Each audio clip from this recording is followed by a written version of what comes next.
'cause I know you'll make a way. And I don't always understand, and I don't always get to see, but I will believe it. I will believe it. You make mountains move. You make giants fall. You use songs of praise to shake prison walls. And I will speak to my fear. I will preach to my doubt. You were faithful then. You'll be faithful now. Oh, you are faithful, God.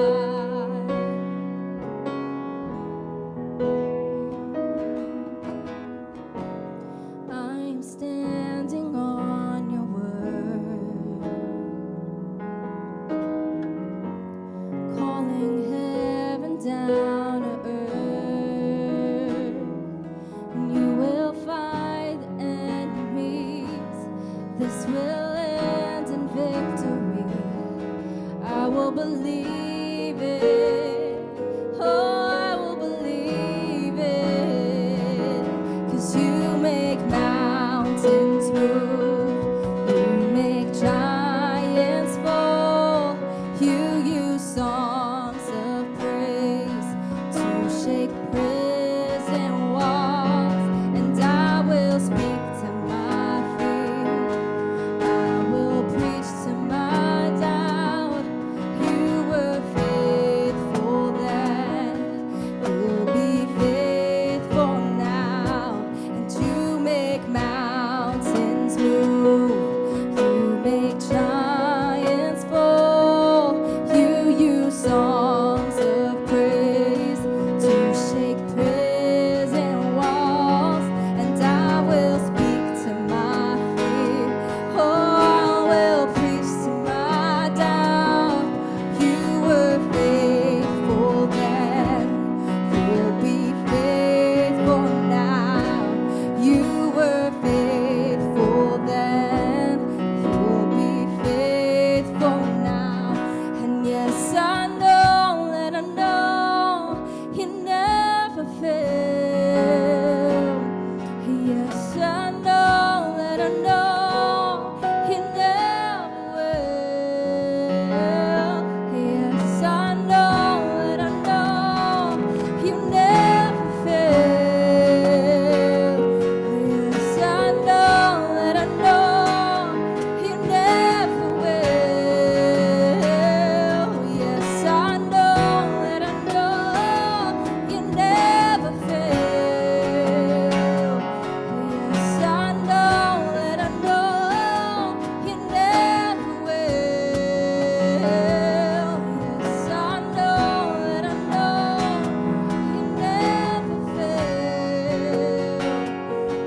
Yes, I know that I know you never will.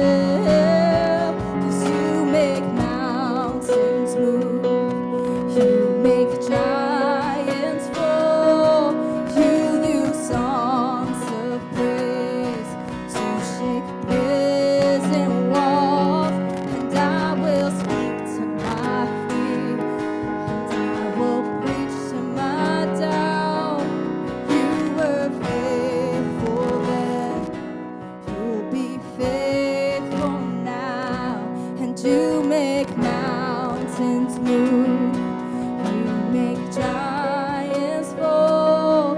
You use songs of praise to shake prison walls.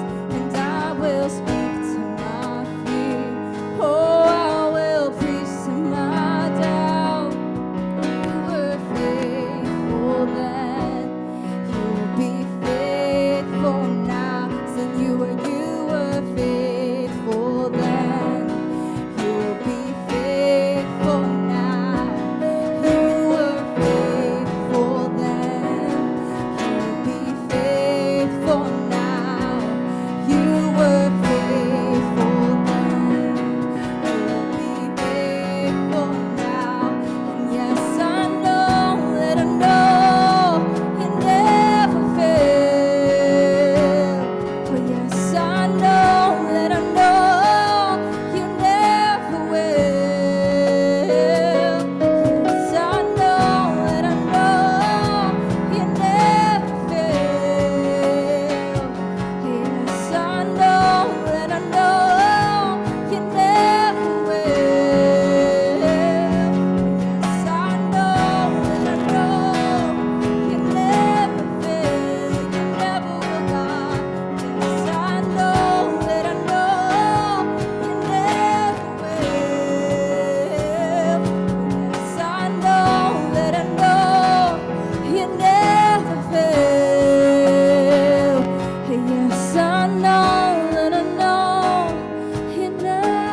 to my doubt that you were faithful then.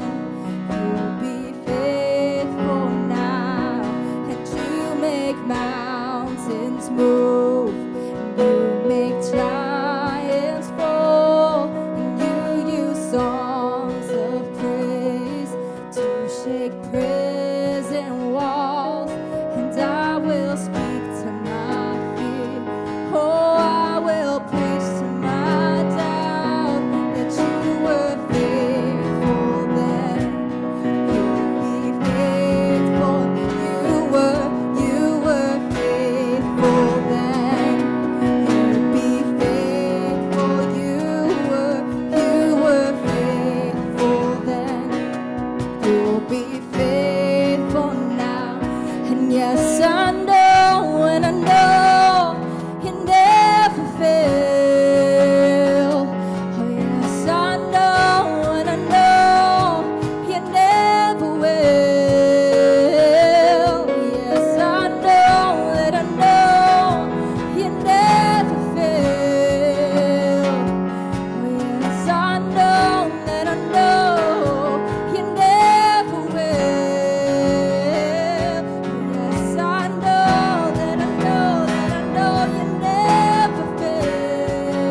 You never fail, God.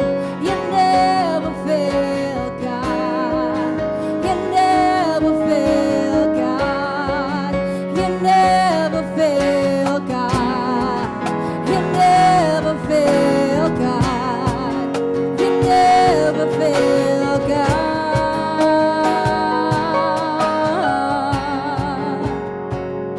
Yes, I know that I know you never fail.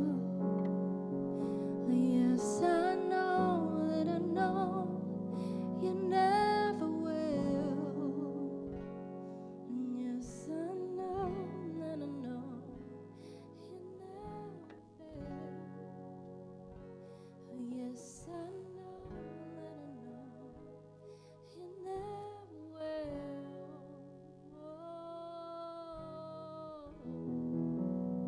Thank you, God. Thank you, God. Thank you, God. 'Cause you never fail. Thank you, God. Thank you, God. Thank you, God. Oh, you've never failed us, God, and you never will, God. You've never failed us, God, and you never will, God. And we say thank you, God. We say thank you, God. And we say thank you, God.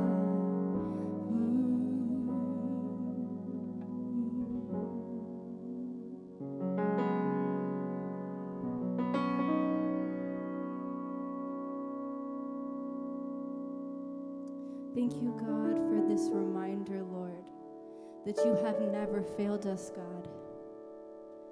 And the cross symbolizes that, Lord Jesus. The resurrection symbolizes that, God, that you defeated death, Lord Jesus. You have never failed us, God. You've allowed us to have this relationship with our Father, Jesus. Thank you for being that sacrifice. And I pray that that is something that is constantly in the forefront of our minds and in our hearts, God, that when we feel like we are just in that very difficult season of our lives or that situation, and we feel like, God, where are you, God? Lord, remind us, Lord, that you have never failed us and you never will, God, and you are with us, God. You are with us. You go before us, Lord Jesus. And so we thank you, God, for reminding us of that you are a faithful God.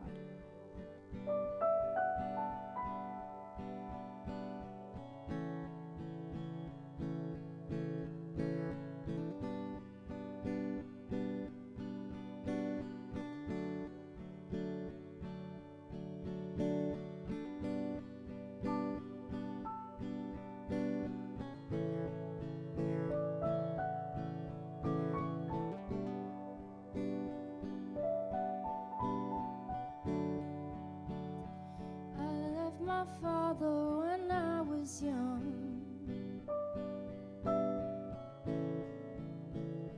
wanted the world, so I spent it all, searching for something I didn't know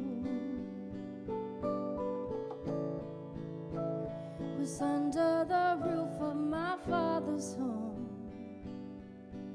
But he's never broke a promise. Listen, 'cause he's calling. Jesus says he wants you. He's a forgiving God. He's a forgiving God. He's a forgiving God. He's a forgiving God. Oh, he's a forgiving God. He's a forgiving God. He's a forgiving God.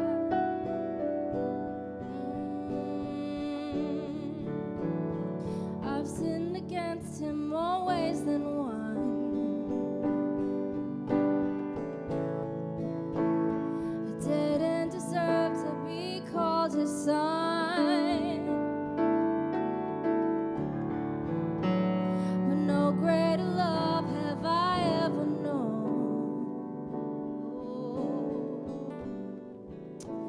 My father ran to me, said, welcome home, and he's never broke a promise. Listen, 'cause he won't. Jesus says he wants you. He's a forgiving God. Oh, no longer have to wander, calling sons and daughters. He's the forgiving God. Oh, he's a forgiving God.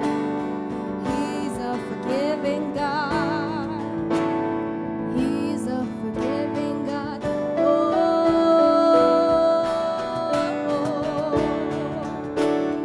he's a forgiving God. He's a forgiving God. He's a forgiving God. Oh,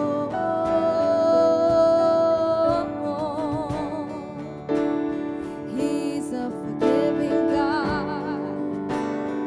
He's a forgiving God.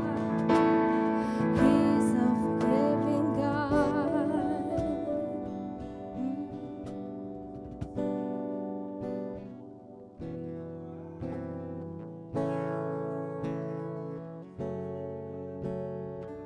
Out to meet you, throw his arms around you. He's a forgiving God. He's been sitting on a porch, waiting your arrival. Never left his heart. He's always thinking of you. He'll come running out to meet you, throw his arms around you. He's a forgiving God. He's been sitting on a porch, waiting your arrival. He never left his heart. He's always thinking of you. He'll come running out to meet you and throw his arms around you. He's a forgiving God. He's been sitting on a porch, waiting your arrival. He never left his heart. He's always thinking of you. He'll come running out to meet you and throw his arms around you. He's a forgiving God. Oh, he's been sitting on a porch, waiting your arrival. He never left his heart. He's always thinking of you. He'll come running out to meet you. Throw his arms around you. He's a forgiving God. Oh, he's been sitting on the porch, awaiting your arrival. He never left his heart. He's always thinking of you. He'll come running out to meet you and throw his arms around you. He's a forgiving God. Oh, he's a forgiving God. He's a forgiving God. He's a forgiving God. Oh,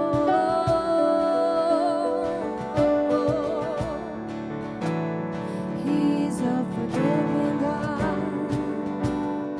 He's a forgiving God. He's a forgiving God. You've been out on your own, now it's time to come home. Just run to Jesus. Just run to Jesus. Just run to Jesus. You've been out on your own, now it's time to come home. Just run to Jesus. Just Run run to to Jesus. Jesus. Just run to Jesus.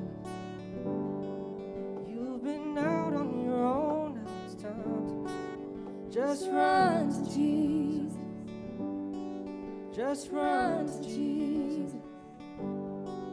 Just run to Jesus.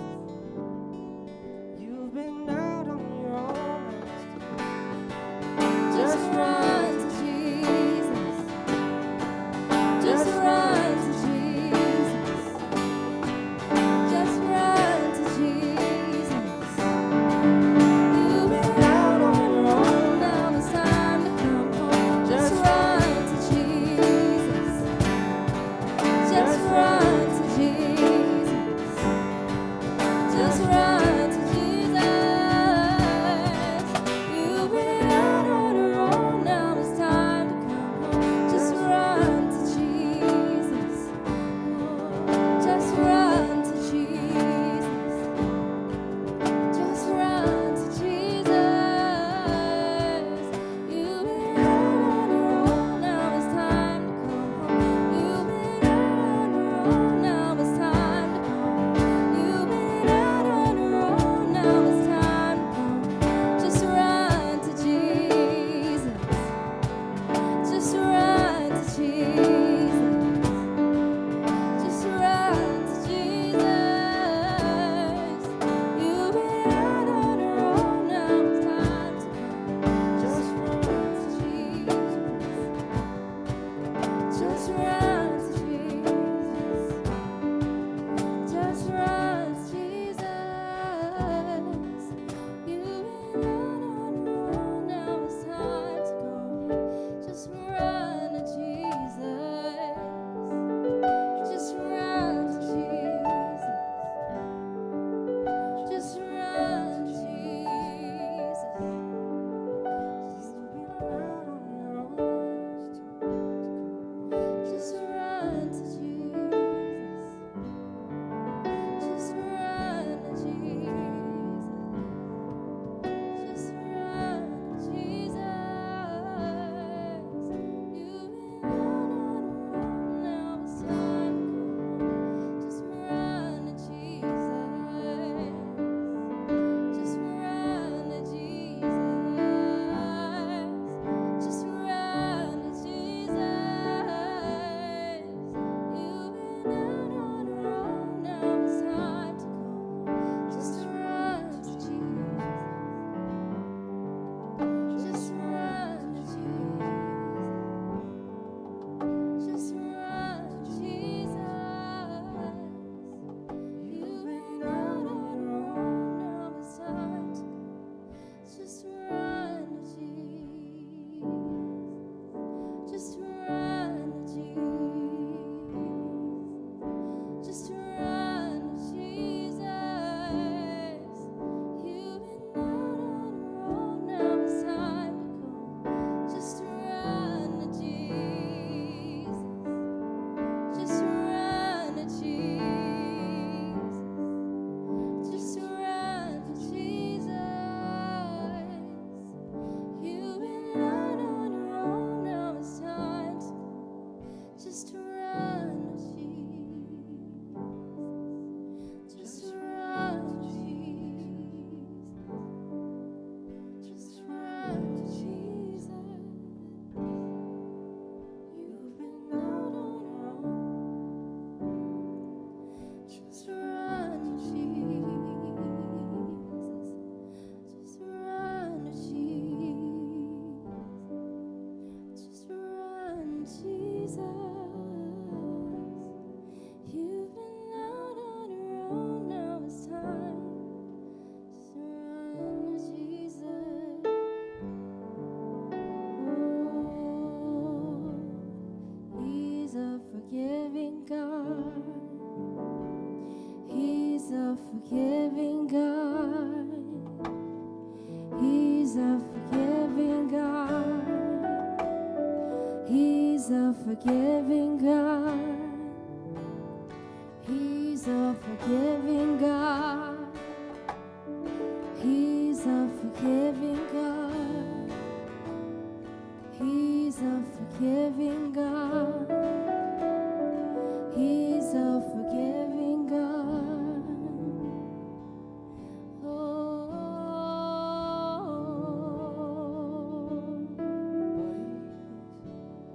Never broke a promise.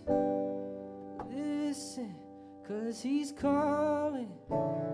Jesus says he wants you. He's a forgiving God. Longer have to wonder, calling sons and daughters. He is the Father. He's a forgiving God. He's never broke a promise. Listen, 'cause he's calling. Jesus says he wants you. He's a forgiving God. No longer have to wonder, calling sons and daughters. He is the Father. He's a forgiving God. Never broke a promise. Listen, 'cause he's calling. Jesus says he wants you. He's a forgiving God. Oh, no longer have to wonder, calling sons and daughters. After all, he is the Father. He's a forgiving God. Oh, he's a forgiving God. He's a forgiving God. He's a forgiving God. Oh,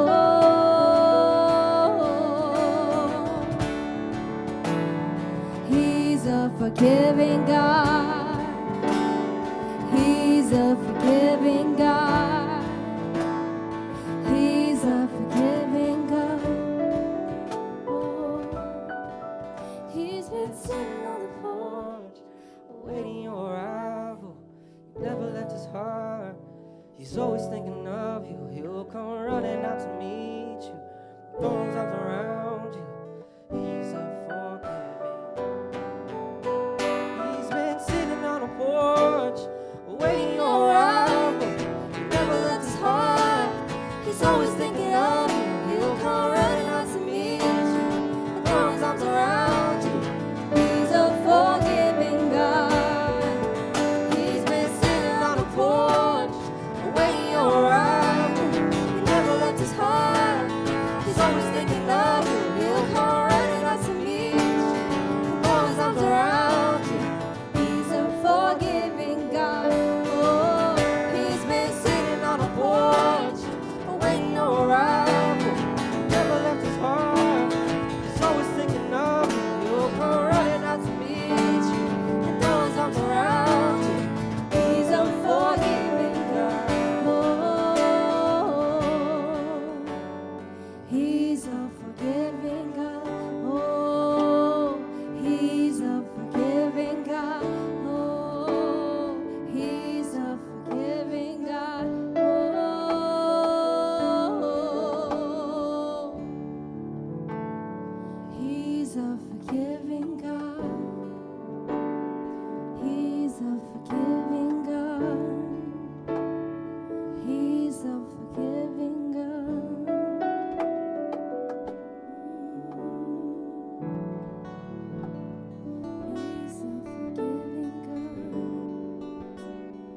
He's a forgiving God.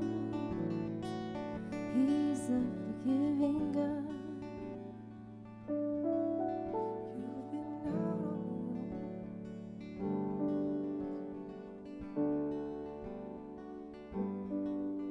You've been out on your own.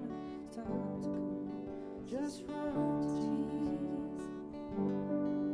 Just run to Jesus. Just run to Jesus. You've been out on your own. Just run to Jesus. Just run to Jesus. Just run to Jesus. Out on your own, now it's time to come home. Just run to Jesus. Just run to Jesus. Just run to Jesus. You've been out on your own. Now it's time to come home. Just run to Jesus. Just run to Jesus. Just run to Jesus. Just run. Just run to Jesus. Just run to Jesus.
There's no one like you, Lord.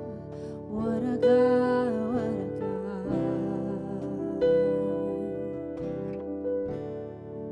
What a God, what a God.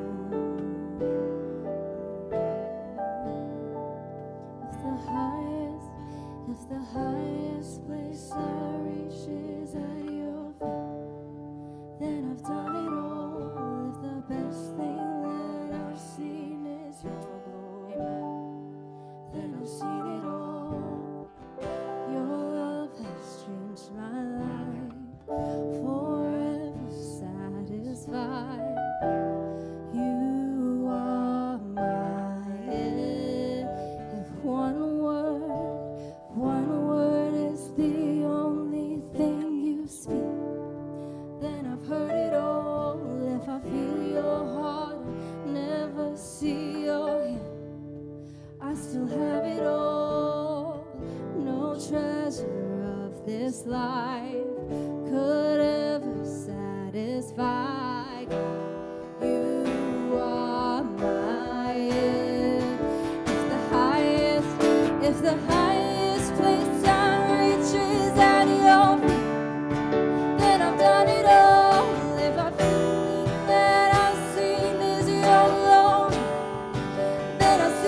this life could ever satisfy.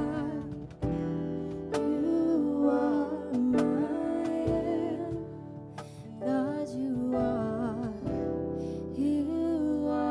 mine, God, you are my everything.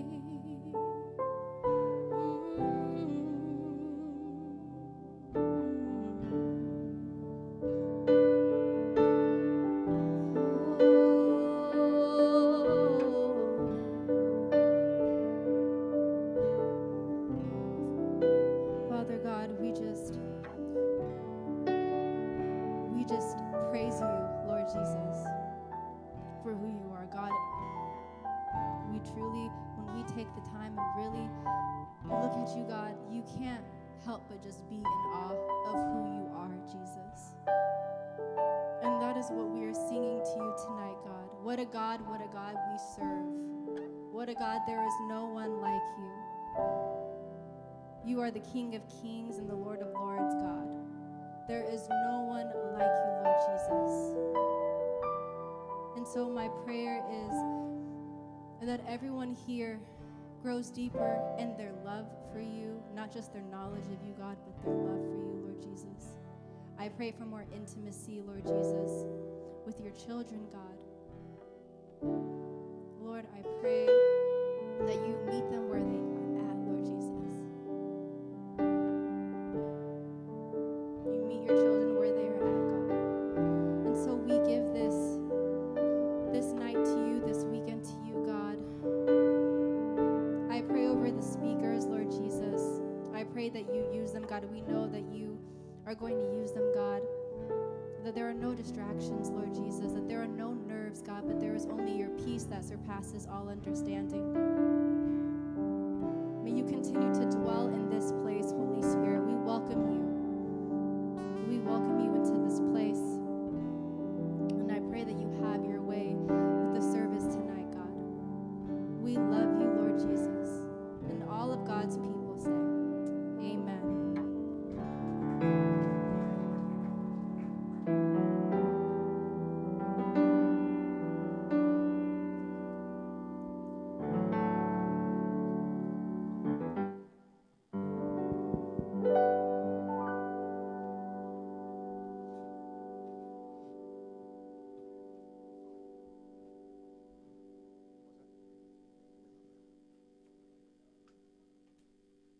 Before we begin, can we give another round of applause for the Lord?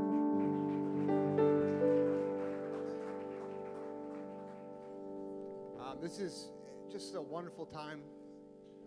For those of you who don't know me, my name is Pastor Matt. We're just so excited that you're here. We're so excited to see what the Lord is doing.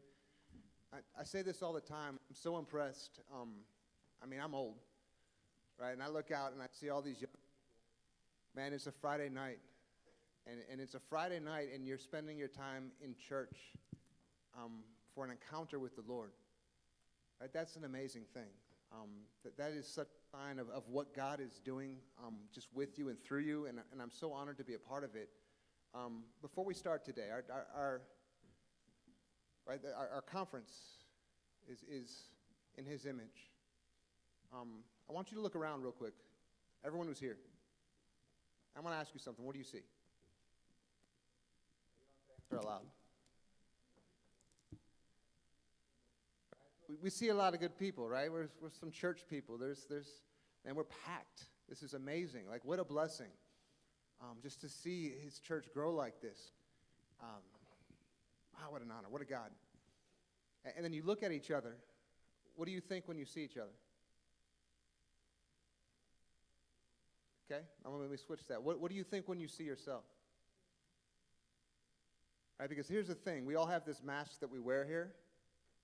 And everyone looks good from the outside, but only you know you.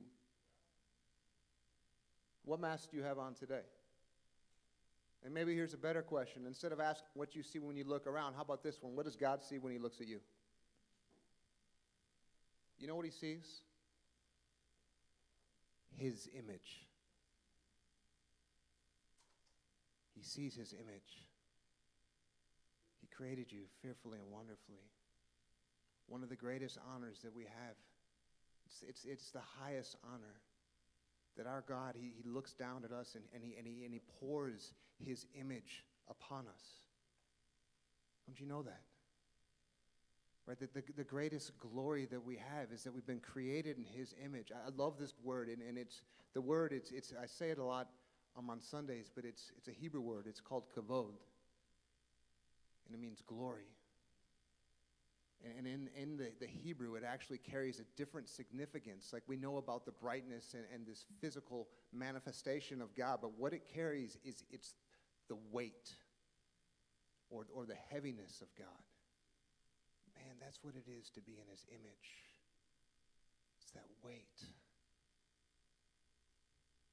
Before we start today, after just a beautiful worship, I want us to sit with that for a second.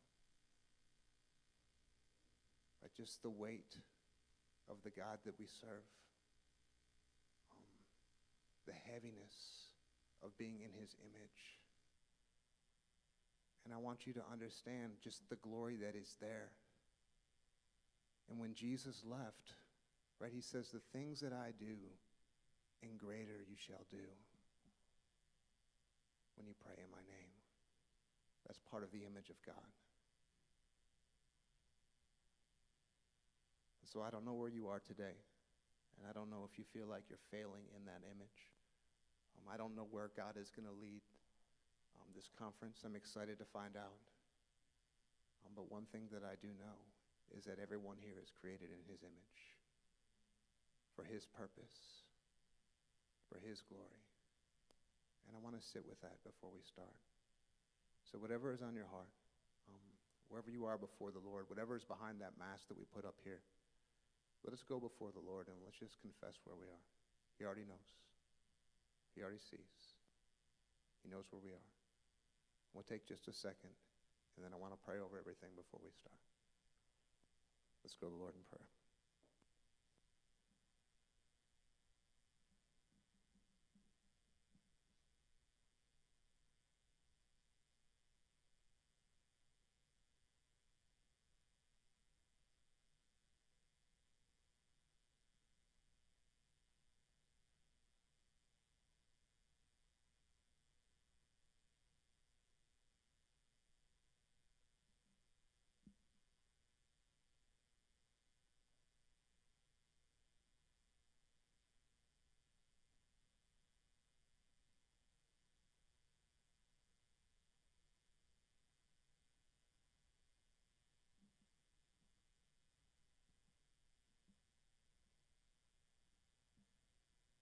Father God, we come before you this morning, Lord, to be made in your image. It's so far beyond us. It's not something that we can reach up and grab, but it's a gift that you bestow upon us. Right? And through your Son, Lord, you look at us and you see us in a different way. Right? The world calls us one thing, but you call us redeemed. And you call us whole. And you call us new. Lord, and you put your image upon us. Lord, I pray, Father, I pray for everyone here who's struggling with that image. Lord, let them see themselves as you see them tonight.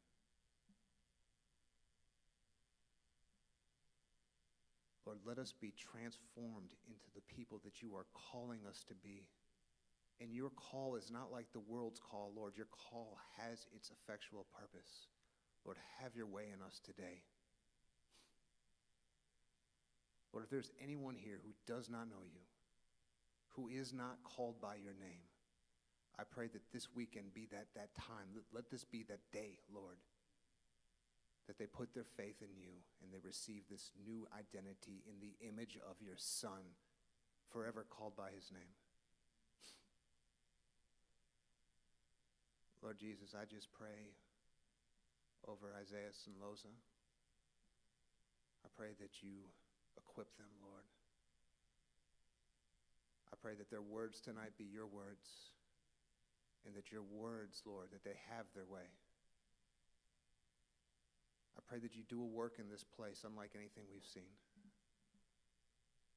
Lord, help us to be your people. Help us to walk in that weight of what it is. Help us to be your hands and feet in this world, Lord. The world needs light, Lord. I pray that you use your sons and daughters in this room to be that light. Lord, help us to be that salt. Lord, and I pray for a renewal. I pray for a renewal for those who have been, Lord, those who have been with you for a while and have come to define their relationship with you through their work. Help them to see it today through your walk. Help them to see it today through your work. Or we have an identity crisis. All that matters is who you say we are. May we receive that call today. In Jesus' name, amen. Amen. All right, well, God bless you and keep you. I am so excited to see what God has planned. And so I'm going to get out of the way, and we're going to invite Isaiah Sinloza up to the stage.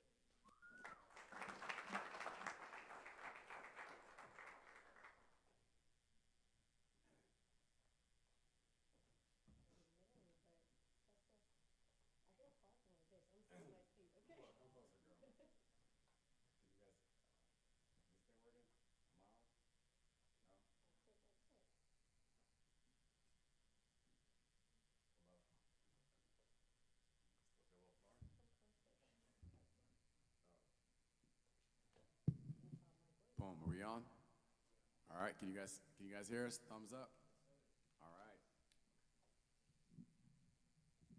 right. Mic check, mic check. Man, so just to sit with what Pastor Matt was saying for a second, I think when you really slow down and you really do give weight to what that means, for God to have loved us so much that he created us as part of him in his image. I think when you really slow down and think about that, I think it really hits a lot differently too, you know? Yeah. You hear it all the time. And hi, everyone. Yeah, I know we kind of just Start jumped into it. talking, We'll but come I'm back. like, hey, We'll guys. introduce ourselves, don't worry. But I felt like he gave the word. We're just hanging out now. You hear that word, and you hear it a lot in Genesis, right? We're created in his image. We're created in his image. And I'm not going to lie, when Helen called us in October and was like, hey, can you guys come speak at this conference? I'm like, okay, so what's the theme? She said, Imago Dei, created in his image. I'm like, in January?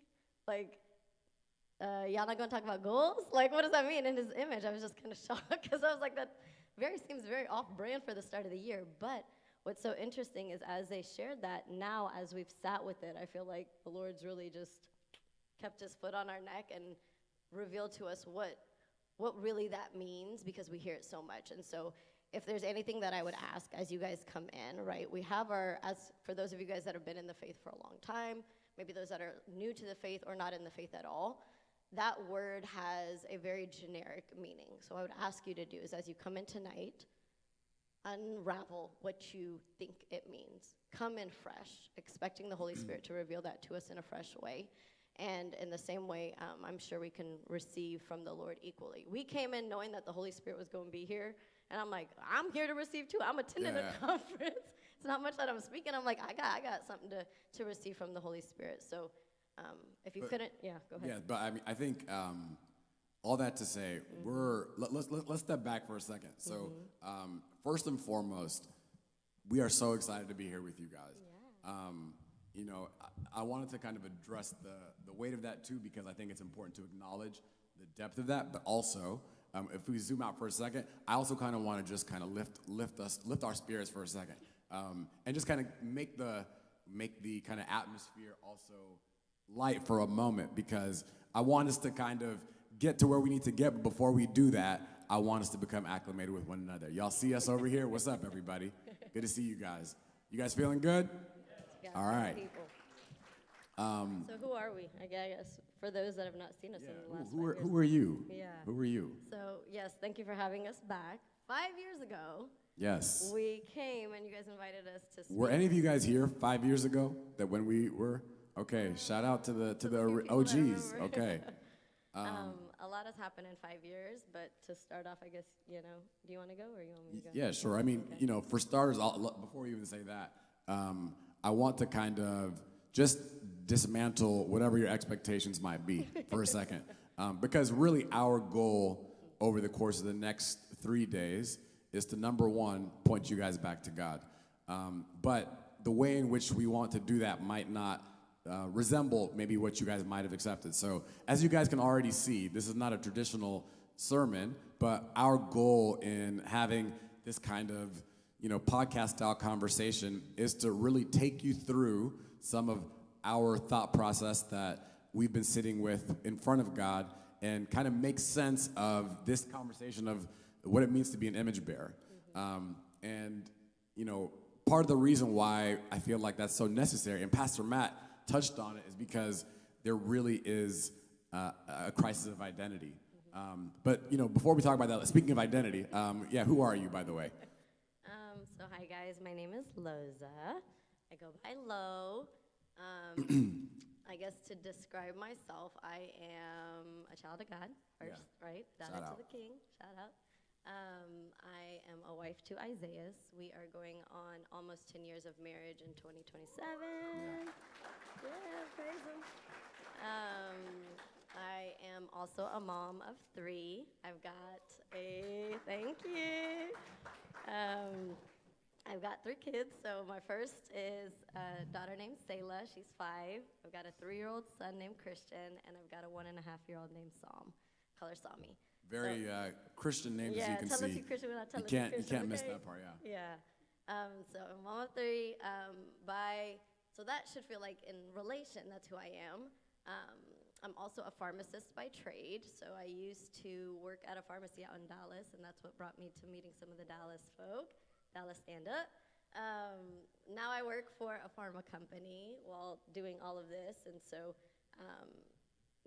what you'll come to find is just like Peter and John, we are very unschooled men and women who have been with Jesus, and in that is what we're hoping to bring to you guys tonight, is just our surrender and sharing of what we've experienced of the Lord. And so that's me in a nutshell.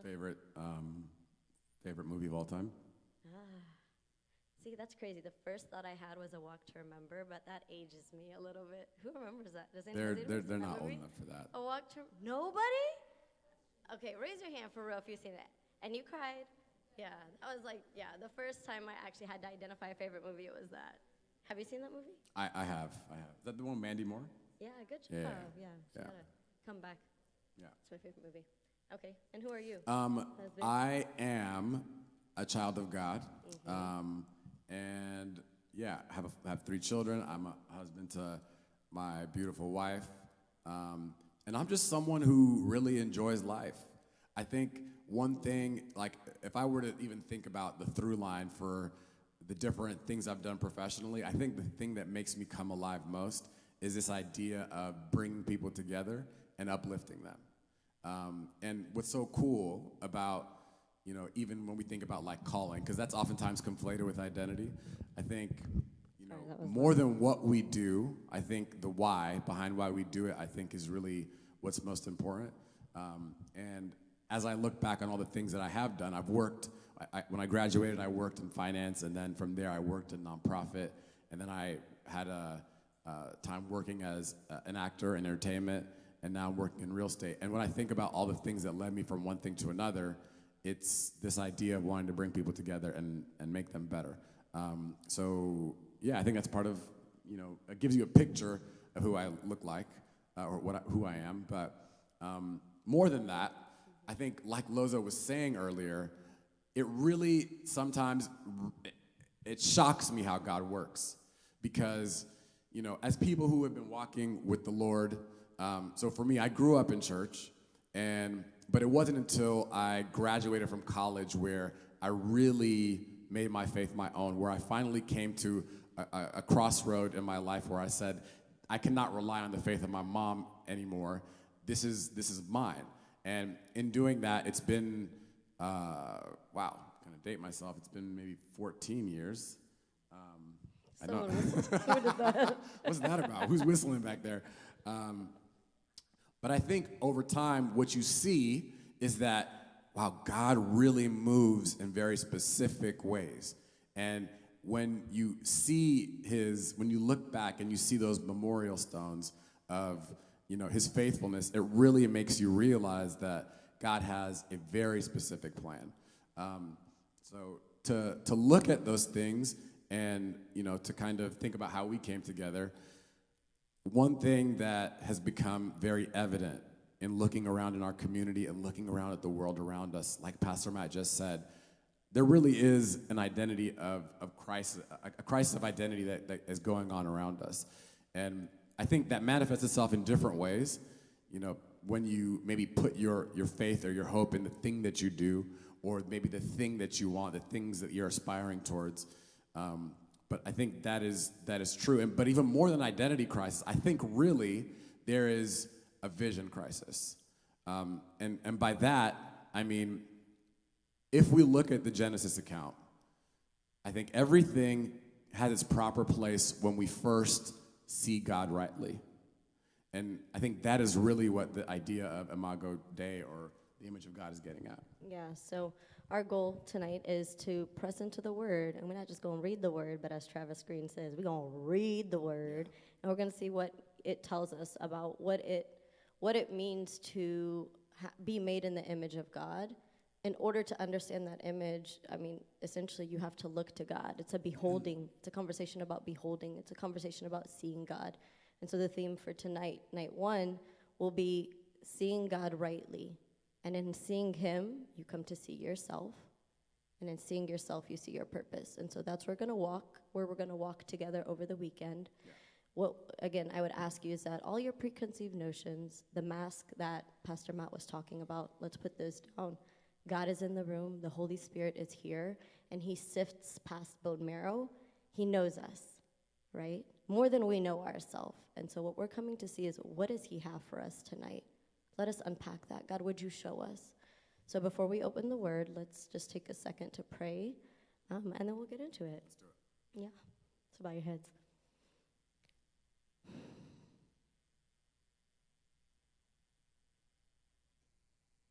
Thank you, Jesus. Thank you, Lord. God, I thank you that we could be anywhere doing anything, but Father, that your Spirit has brought us to this moment and to this place together, God. We thank you. Father God, we enter your gates with thanksgiving. We say thank you and thank you and thank you for knowing what we don't know, for being a God and we are not, for being sovereign, Father God. We thank you for this moment, that you've orchestrated it, that you've been in it, and that, God, we are unraveling and seeing what you have for each and every single one of us. For those that know what they came in looking for, Father God, would you meet them? For those of us that came in saying, I don't know, God, I pray that you would meet us also, God. You know what we need before a word is on our tongue, oh Lord, you know it all together. Holy Spirit, would you meet us? Would you breathe on the word? Would you make it come alive? Open our eyes to see, open our hearts to receive, open our ears to hear you, Father.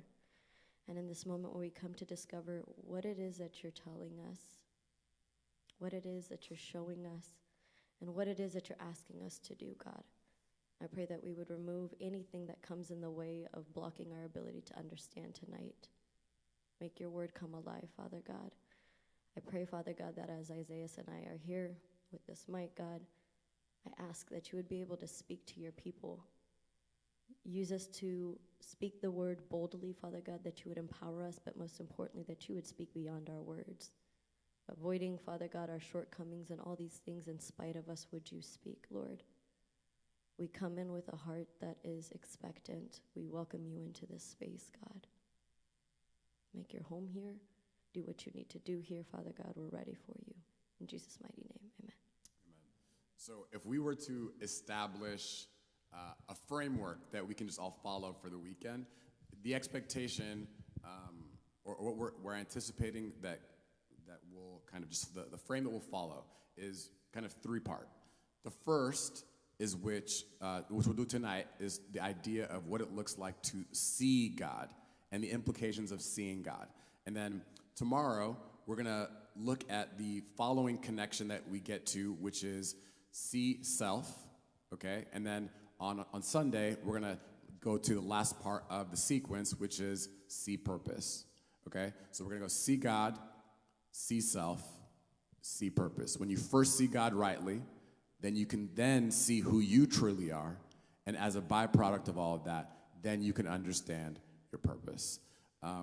So that's kind of the framework that we're going to follow, and in doing so, I want to now kind of shift this a bit by first mentioning, well, the overarching question I want you guys to think about which is, what does it mean to be a image bearer? And why does that matter so much right now? And, okay, just for the shift, we're going to now move from talking to you guys to talking to each other. So I want you guys to kind of like pretend like you guys are flies on the wall. If you want to engage in your own way, you want to cackle, you want to point, you want to do whatever, feel free to do so. But right now, we're going to now kind of move into... Yes, but before we do that, how many of you guys have your physical Bibles? Put your Bible in the air, wave it like you really care. Okay, so we got physical Bibles in the atmosphere. So we're going to be getting into the Genesis. We're going to see where it all began. So if you want to follow along with us, Genesis 1:26-31. I don't know if they were able to pull the verses up for those that have not brought their physical Bible. If you don't have a physical Bible, go to the App Store, quickly download YouVersion Bible app if you've got it on your phone. Is everybody good? Do we have the verses, guys? So we're talking to each other, but also, y'all, I'm going to need y'all to lighten up, bro. Like, y'all out here real tight in the back. I can see it. I need y'all to loosen up. You know what? We're going to do an exercise. I need everybody to stand up real quick. Everybody cold? We just tight, just shivering and stuff? Okay. Need y'all to stand up. Okay. Let's jump up and down for 5 jumps. I need 5 jumps. Everybody, okay, on the count of 3. 1, 2, 3. If you're not jumping, jump. 4, 5. Okay, I need y'all to we're going to do 5 jumping jacks. 1, 2, 3. 1, 2, 3, 4, 5. Okay, and now we're going to take off the mask. I need you guys to wiggle like you're 5 years old, okay? I'm a mom, and this, I promise you, is going to help you get out of here. So I need to see us wiggle on the count of 5. 1, 2, 3, 4, 5. Wiggle, wiggle, wiggle, wiggle, wiggle, wiggle, wiggle. Everybody in the back, wiggle, wiggle, wiggle, wiggle, wiggle. Nobody's too cool for this. We're taking masks off. We're not wiggling in the red shirt. I see you, red hoodie. Over here, cowboys, wiggle. I need a cowboys hoodie. That's you, brother. I need a wiggle. Everybody, touch your toes. Who's not wiggling over here? Nobody's too cool for this atmosphere. We're not too cool for God. We're coming as children. Lighten up. All right, have a seat. Thank y'all for entertaining me. So, all right, Genesis 1, before we dive into verse 26. So, Loza, so obviously tonight the conversation is about what it looks like to first see God, because that is the foundation of what it means to be an image bearer. But before we get to the part in the Genesis account that gets to us being image bearers, help us set the stage for what's happened leading up to it that kind of helps us understand how we got there. Yeah, so we have God, before God, the Holy Spirit hovering over the earth, right? It's formless, void. And then God speaks, right? At the command of his voice, we've got 5 things happening. Day 1, light forms. Day 2, we get sky. Day 3, we got land. 4, sun, moon, and stars. He strung them all together, did some sort of tapestry of art. In his own way.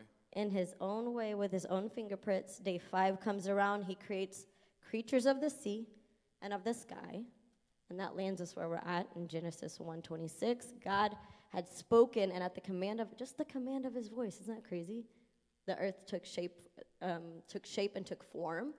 And then God decides to get his hands dirty. So let's So read we're that. at verse 1:26.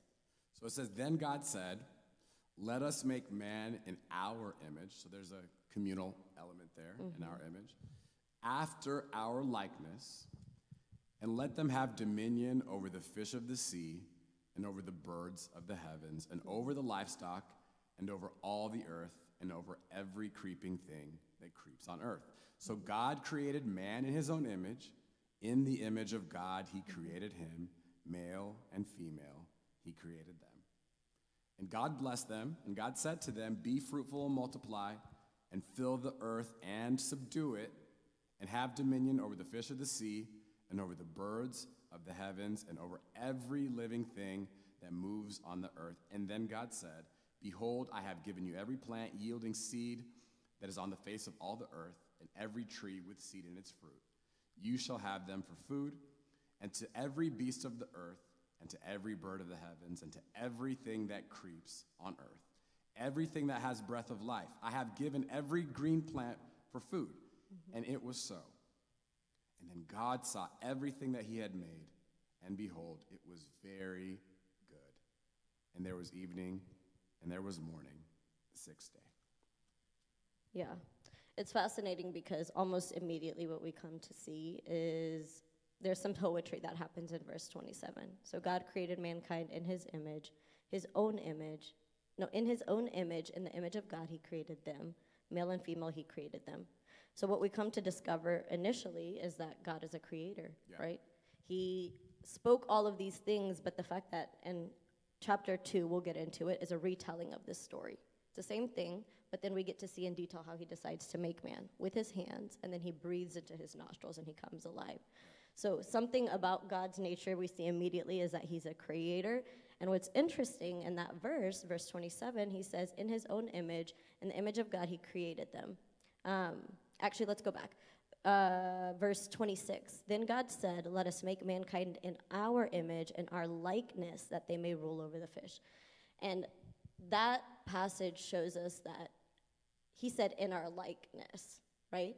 He didn't say, let's make another God. He said, let's make someone in our likeness, in our similarity. And I think that's an important thing to note here, because as we'll go on and see, that gets confused a little bit as we go on. Yeah, and I think, if we were just to look at some of the things that really pop out here, you mentioned that, we can see very clearly, obviously, that God is creator. And then, through this also, we see that God is relational. In making man in his image, he also has a dynamic with him that allows for him to give instructions, which also kind of shows us that God is clearly a giver of purpose as well. Yeah. So even from this very opening scene that's being set for man coming to the picture here, we see this dynamic unfolding. And then at the end of all of that, we see a phrase that we oftentimes hear, which was, it was very good. So, the way God had established his dynamic with man is such that he gave him a sense of relational identity. He gave him a sense of something to do. He gave him purpose. And all of that, things had worked together exactly how they should. And he defined it as good. Yeah, and I think what makes God God in that moment, right, is his ability to have authority over things, right? To be able to say it and things are becoming. And so in that moment, what we see is God and Adam is not, right? God is God and human beings are not. And I think that is a firm establishment that we make. You could say he's sovereign. He's sovereign. He's in control. Things fall at the command of his authority. And I think over time, some just historical accounts here, and I'm not a historian, but even kings at the time, would mimic and call themselves similar to like the image of God based off of this idea that what I say goes, and when I command something, things take, when I command, people respond. There's authority in my voice. And so there were countless images of God that became replicated through kings, and that's where a lot of the idolatry came in the Old Testament. But I think what we, again, see here is there's authority, there's sovereignty, and there's only one God, and everything falls in submission to the command of his voice and the work of his hand. I don't know, it sounds perfect.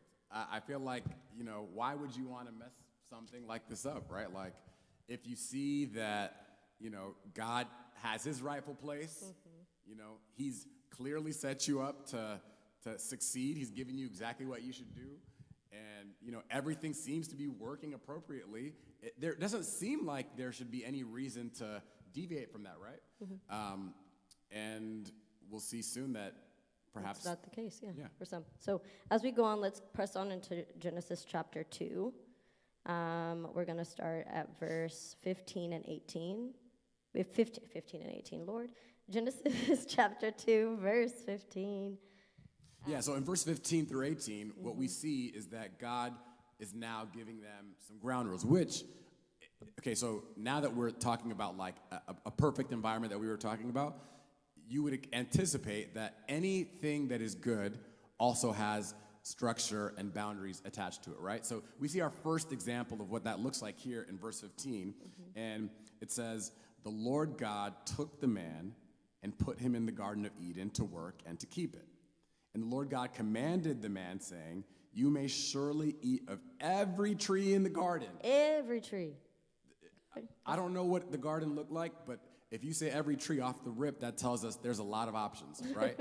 So every tree, he says that he can eat from, but of the tree of the knowledge and of good and evil, you shall not eat. For in the day that you eat of it, you shall surely die. Now those, to me, sound like very explicit instructions. You could do all this, and I know all about this too because I'm a father. I told you I got 3 kids, and my 5-year-old, she's my oldest. She follows instructions. Okay, she's the oldest. She falls into that stereotype. My 3-year-old son, he's a little bit more exploratory, if you might want to say. So he's always testing the boundaries. So I could say, "Hey, man, you could do this, but don't do that. Trust me, he's gonna test that." You understand? Exactly. So the point is, though, that the boundaries are very explicit here. And then it says, "Then the Lord God," in verse 18, said, "It is not good that man should be alone. I will make him a helper fit for him." And that's where Eve comes into the picture.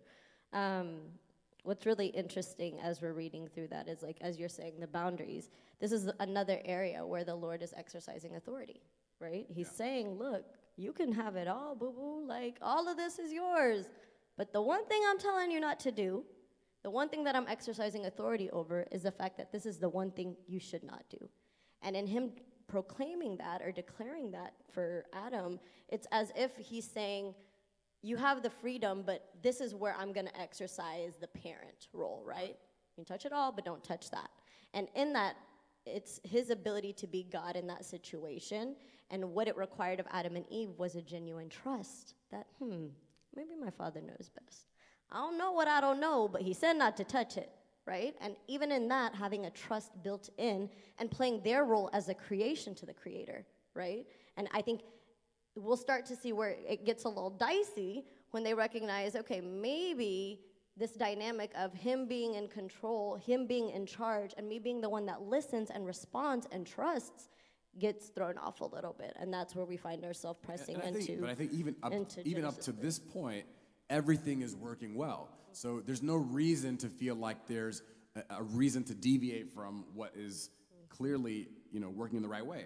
And you kind of see more evidence of that too, where in verse 25 it says, So we're going down to Genesis 2:25. Yeah, so actually we'll start with 24. "Therefore a man shall leave his father and his mother and hold fast to his wife, and they shall become one flesh."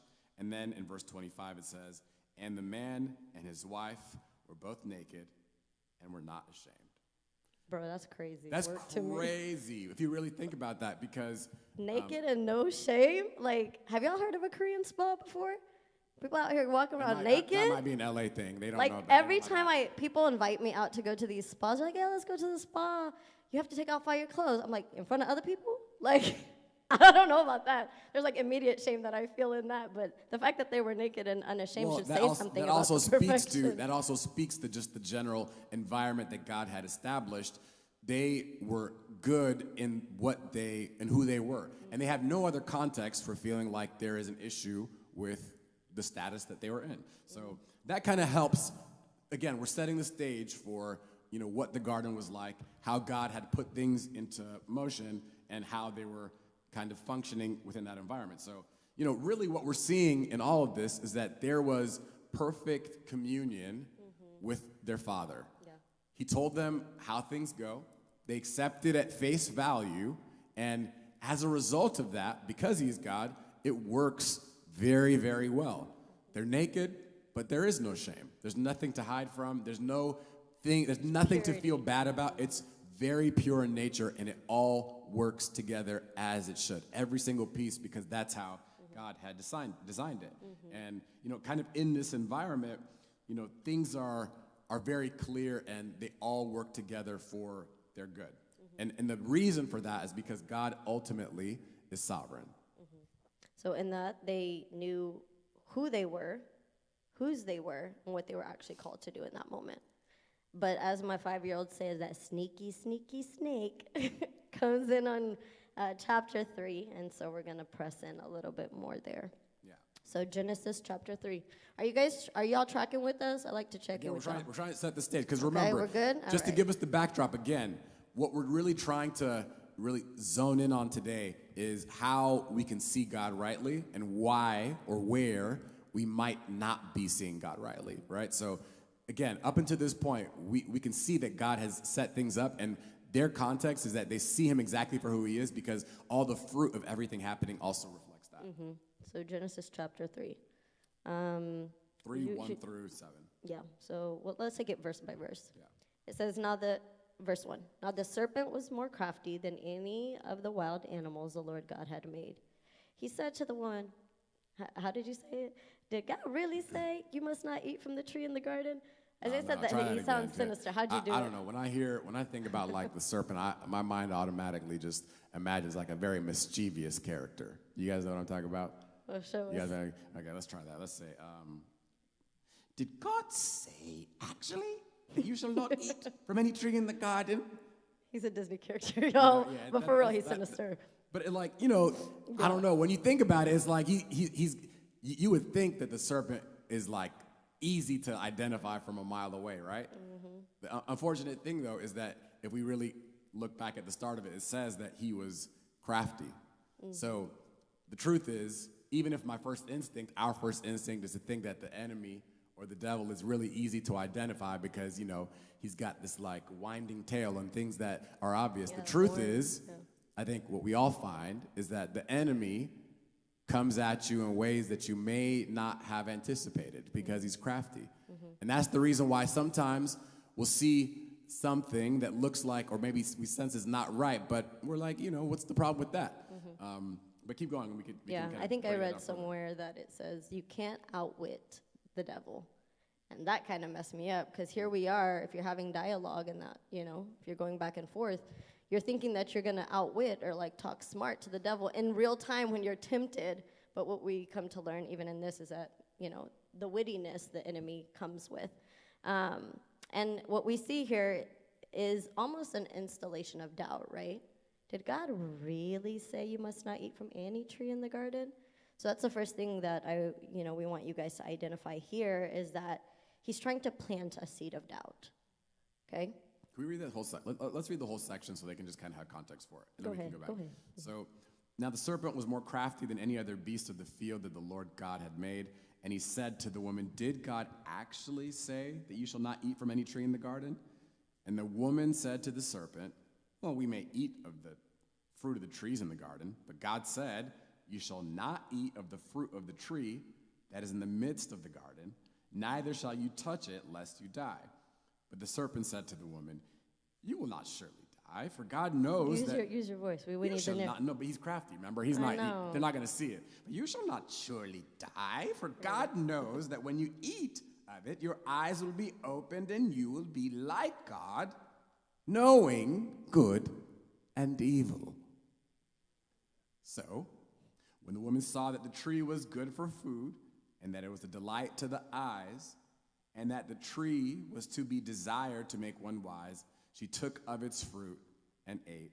And she also gave some to her husband who was with her and ate. You typically have some commentary for Loza about the role that wives should be playing for their husbands at that time, but I'm not going to go down that path right now. Don't send me down that path. Then the eyes Maybe that's of for both Sunday. were opened, and they knew that they were naked.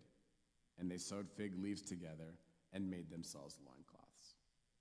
Okay, so now we can rewind, right, and go back to the fact that, yeah, in that first bit, what we come to see is that he initially instilled, that was his goal, was to instill doubt. Well, I think that's why it's crafty, is because typically when I think about someone who is my enemy, my thought is like, okay, this person is gonna just, kind of punch me in the neck, and I'm gonna know that this guy is not on my team. Not neck punch. But the thing that we see here is that as opposed to explicitly coming against them, he does something a little bit more clever than that. Something that's not always detectable on the surface, which is, as opposed to saying something completely against it, he just puts a little bit of doubt inside of it. What does he tell us? He says, did God actually say that you shall not eat of the tree in the garden? And what do we find, I guess, when he asked that question? Yeah, and he's trying to instill doubt that the God that they were trusting is perhaps maybe not trustworthy, right? And that, is he withholding from you? Is there something he's withholding? Did he really tell you that you couldn't eat from the tree? And I think in sharing that, he's trying to instill a little bit, and he's luring her away using something that was already given to her. Right? God said you were made in the likeness of the image of God. Yet he tried to lure her away into believing that she would be like God, which is kind of a backwards approach. The doubt was instilled, making her question whether or not God was withholding from her the ability to be like God when she was given likeness from jump. And so what we come to find as Eve goes on, she kind of tells on herself. Hold on, can you point that part out? Like where does it like specify the like God? So it says, if you eat from the tree, hold on, let me go pull back. She said to the serpent, let's not eat from any tree in the garden. Then it says, the woman said to the serpent, verse 2, we may eat the fruit from the tree in the garden, but God did say you must not eat fruit from the tree that is in the middle of the garden, and you must not touch it or you will die. And this is where he tells her in verse 4, you will not certainly die. The serpent said to the woman, for God knows that when you eat from it, your eyes will be open and you will be like God, knowing good and evil. And I think to your point, that is what is also equally kind of deceiving about the enemy. Because if we remember from how the Genesis account started in the first chapter, when God created us in his image, this is what Pastor Matt was talking about. He took time and he put the weight on putting his likeness within us. So everything that we needed, everything that allows us to relate to God in that way was already there. Everything was working perfectly. But despite the fact that everything was working as it should, the enemy comes and he offers her something, a counterfeit version of something that she has. In fact, it's actually more diabolical than that, because as opposed to having likeness like God already gave us, he offers essentially for her to be in the same seat as God. You don't need to have God's likeness. You could just be like God. Him. Exactly. And I think she kind of tells on herself. Not only is he instilling the doubt, but I think what you come to find is when she regurgitates what essentially God told them not to do you notice that she adds on to it? It says, we may eat any fruit from the tree in the garden in verse 3. But God said, you must not eat fruit from the tree that is in the middle of the garden, and you must not touch it or you will die. So that kind of shows us something. She knows the word but doesn't know the word, right? If she knew the word. This is like the people who be quoting that scripture, that one Bible verse, what goes around comes around?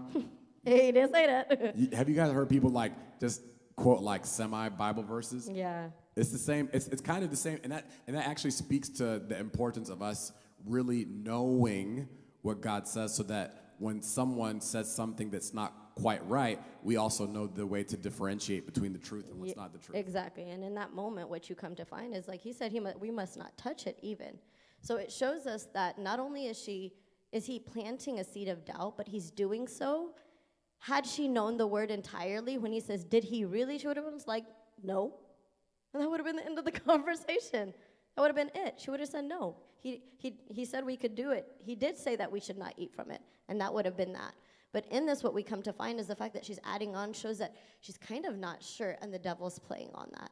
And so that ministers to us in the right now that the importance of getting in our word, actually reading, knowing truth for ourselves, and not entertaining conversations with the enemy. Because the moment you enter that conversation and attempt to outwit, as we see, she got outwitted, right? So let's keep going. What would you say is the practical application, to go back to the like God versus likes, because I think we should sit there for a second, because I think being like God, I think, is a heavy claim.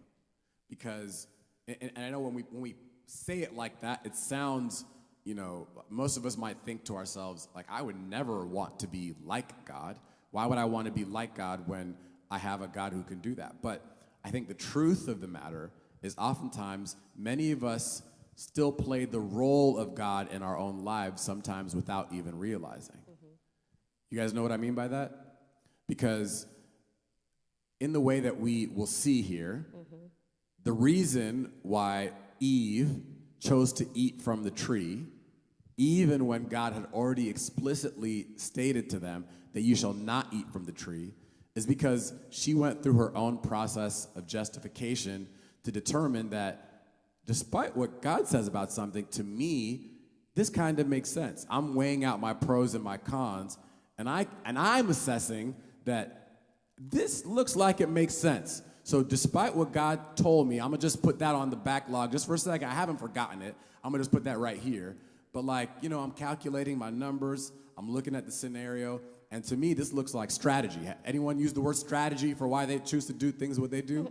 Even when it doesn't quite align? It must just be me. I'm the only one that feels that in my life? Yeah? And I think when you really peel back the layers and think about the implications of that, that is ultimately us choosing to play the role of God. We are trying to be like God because God called us to be in his likeness, but not to play the role that he was only to play. Yeah. And in that, what you see, the enemy's craftiness, right, is very similar. It's a time as, a tale as old as time. The very same way that he fell, he recycles that same story. It's not about being like God.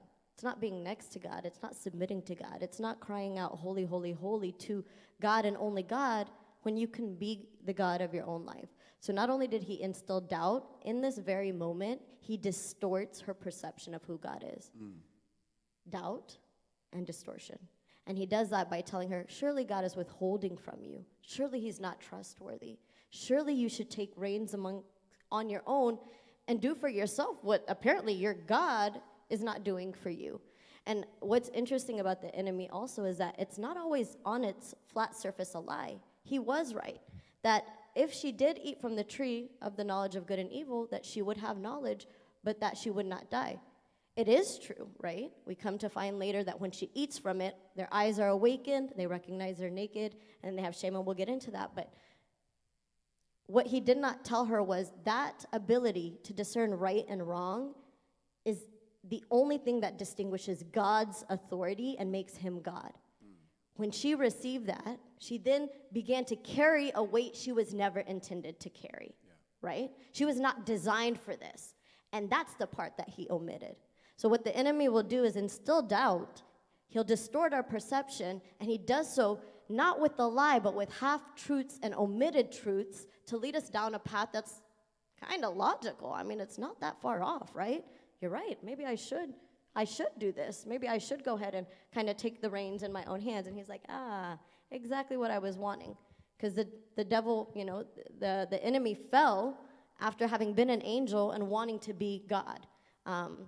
And so I think it's just very sinister in his ability to create doubt and then distort the perception. And then what we come to find is he redirects her gaze towards herself to become the God of her own situation. Yeah, and I know we've had similar insights regarding that. I think this is why what we truly believe about God matters most.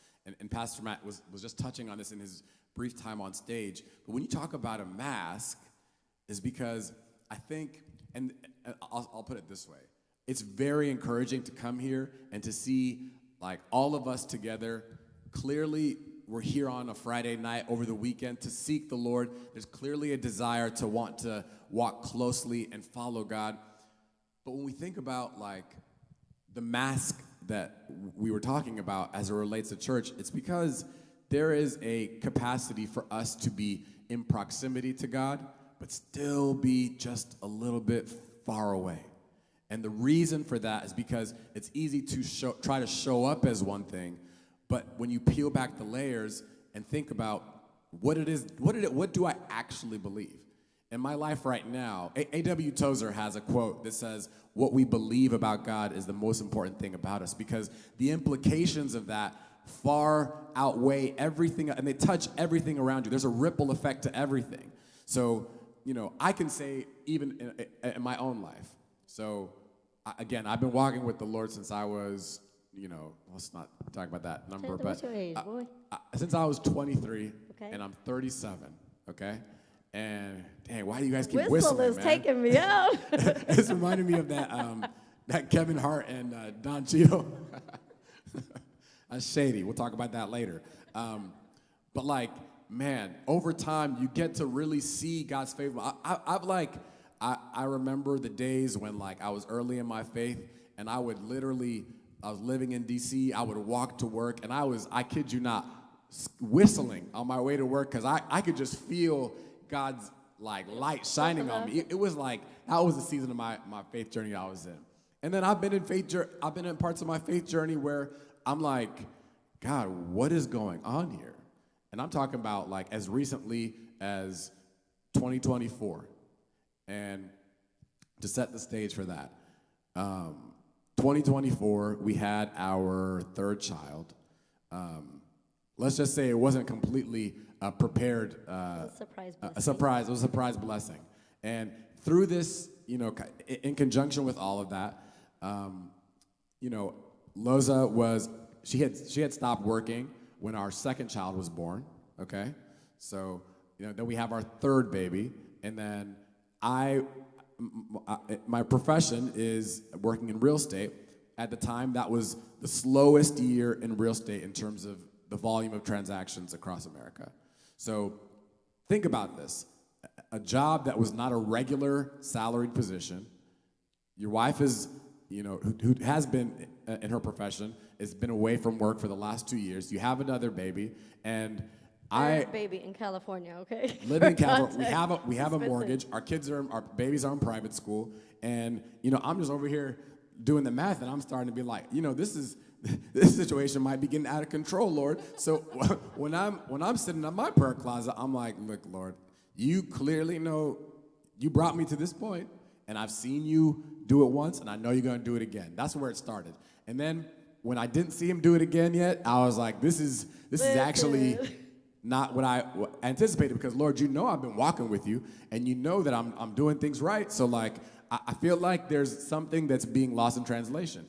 My babies, forget about me, Lord. You see my babies dependent on me. So please do not, Don't shame the babies, Lord, do God. not get the babies involved in this right now. So, as I'm having that internal dialogue, I'm starting to think to myself, and I'm just being honest, I'm really getting to the point where I'm like, you know what? Like, I know what I said about me seeing God's faithfulness, but now I'm starting to wonder if that's something that maybe I imagined. Did I just make this up? Have I been having a conversation about God with myself that, was just based off of me feeling like He'd put me in a good position? I did not know if I had really genuinely believed these things I didn't know if I started to question the truth of what I had believed all this time. And I think what you realize when you find yourself in that position is that either you believe God for who He is or you don't. God never changes, but our perception changes. And that's what we see in this story with Eve. Yeah. And I think a lot of us find ourselves in that position when we get squeezed from every side, then we are forced to really acknowledge, do I believe God for what I believe I wanted Him to do for me? What I anticipated was my idea of the best outcome? Or is it because He is who He said He is, and I'm going to follow Him because of who He made me? Yeah. I was there in that story. It was those 2 years, it was 2024, but even in 2023, it was challenging as we were like holding steadfast. And I forget what song it was that we were singing that said something about I don't understand, right? But something about still trusting God, right? There, what was it? The first song, second song? And that's the reality of it, is understanding that you are not God, right? That there's a vantage point God has. And if we actually believe that God is good, what is good? Is it your vantage point? Is it comfort? Is it the idolatry of prosperity? Is it being seen? Is it being famous? Like, what are the things that, what are the things that you would identify as good versus understanding that God's vision and vantage point is good overall? Over all amounts, all however many billions of people that have sojourned through this earth. His goodness stands outside of time, and sometimes in the ability for this fractured world to bring broken and good, and in all of that, somehow that there is a greater good. And I think that's where we get lost, is God good? Is he actually good? Like, is he not withholding from me? And somewhere in our lives, we can find that that doubt that gets instilled is somewhere when we start to doubt that. And I would ask you, in this moment, in moments of your life, in where you're at, and maybe looking back in your journey or your walk with the Lord, where was the seed planted that maybe God wasn't good? Or where he didn't have the greater good and that you played a part in that, right? We always say, well, if it's not, if it's not good, it's not, what is it? It's not good, it's not God. Yeah, if it, some say that. If it's, if it's not good, he's not done, is an often statement. But even when we say that, we're saying that from the vantage point of if it's not good, if it's not tied in a pretty bow in your lifetime, then he's not done. But what if, beyond ourselves, right? Even if you look at the story of John, who is advocating and making way for the Lord, preparing the way of the Lord, doing his thing, sacrificing his life, eating locusts, eating honey. And if you ate that your whole life, like, I'd be angry all the time. But he did it. He sacrificed, and he prepared the way for the Lord. And Jesus, his cousin, shows up on the scene. And then in that, John gets sent to prison. And he's like, yoo-hoo, Jesus, remember your cousin? I'm waiting, okay, like, break me free. What ends up happening? He ends up beheaded. Jesus was right there on the scene. It wasn't good, and it still ended. But in the greater scheme of things, is God still good? Is there a greater good happening? And I think that's where we get lost, right? In Western culture, when we've idolized comfort, we've idolized all the things that are very self-centered. We become the middle of the story. And if it doesn't look like it's fitting us, if it doesn't look like it's sitting well with us, if it's like, God, this doesn't match what I planned, then it's like, who's God? You?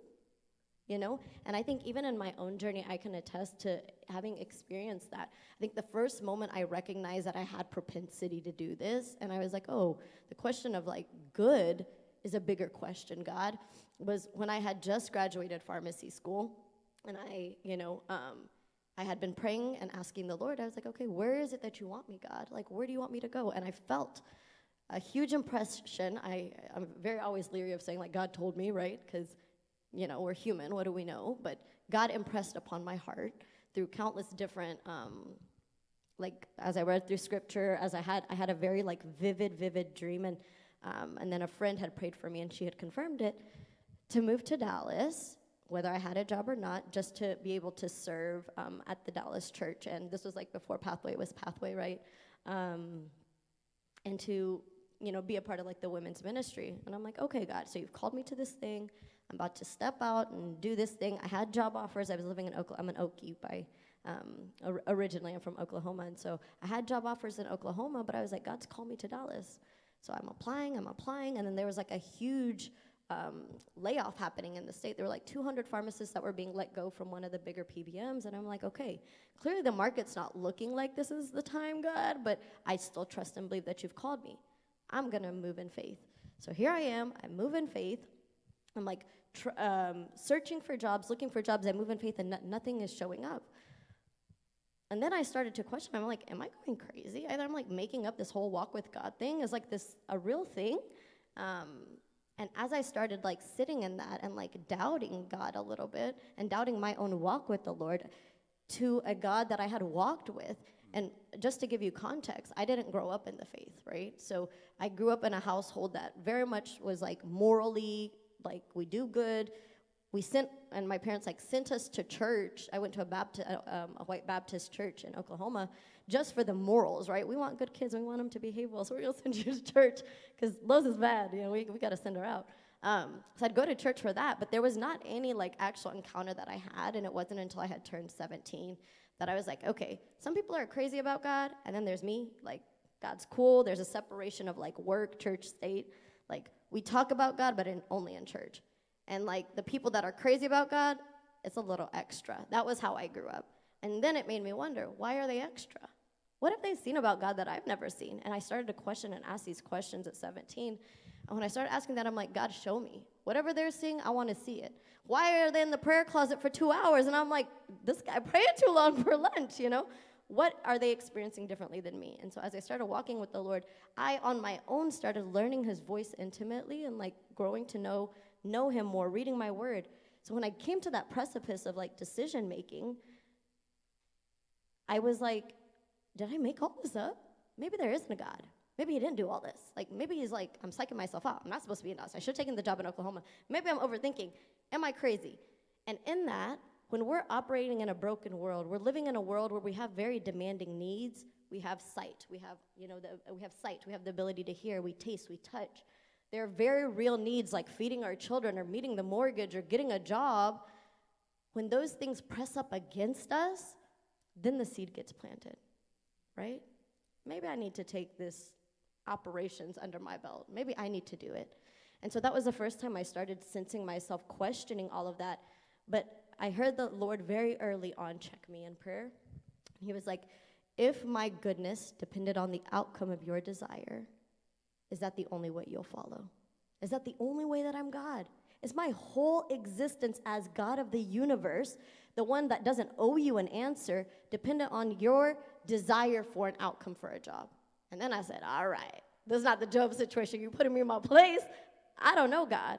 You're God and I'm not. And this is my first moment of recognizing in our walk with the Lord, there will come many stages of our life where you get the opportunity to say, do I actually trust this thing? Do I actually trust him? Do I believe there's a greater good that's happening? Is he God or am I God? Is he good or am I narrating what good looks like based off of my human experience? Is he actually intentional and do all of these crazy dots in my life actually connect? Is he faithful? Does he follow through on a word the way it says in Isaiah that he sends out a word and just like a seed, it comes back to him bearing fruit? He can't send a word and it not do what it's supposed to do, right? We see that through scripture. He spoke and it became. Is that still the same God that's a part of my life today? Either I believe it or I don't. And that's where the enemy comes in. And that's where we work to resist that every single day. Is there doubt? And is there a distortion in our perception of who the true God is? Not the God of America, not the God of our comfort, not the God of everything that we think he should be. And if we can conjure him up in our mind, then doesn't that make us God? And so those are the questions that we have to start asking ourselves in this journey, and why I think when I see Eve, I kind of empathize. I'm like, girl, you don't know. Eve's story is our story in a lot of ways. And I think what it kind of teaches us is that when we don't see God rightly, when our image of God or when our vision of who God truly is fractures, then the consequence of that is that our identity becomes fractured along with that. And again, that's what we see in this part of the story with Eve as well. When she eats from the fruit, verse 6, right? This is verse 6. We'll just kind of recap it one more time. So when the woman saw that the tree was good for food and that it was a delight to the eyes and that the tree was to be desired to make one wise, she took of its fruit and ate. And she also gave some to her husband who was with her, and they ate. She felt pressed. She saw this as her own version of a good thing, despite what God had defined as a good thing. She desired it, and she made the choice to be like God. She became like God. She made the decision for herself. There was doubt. There was a distortion. And then there was a redirection back to herself.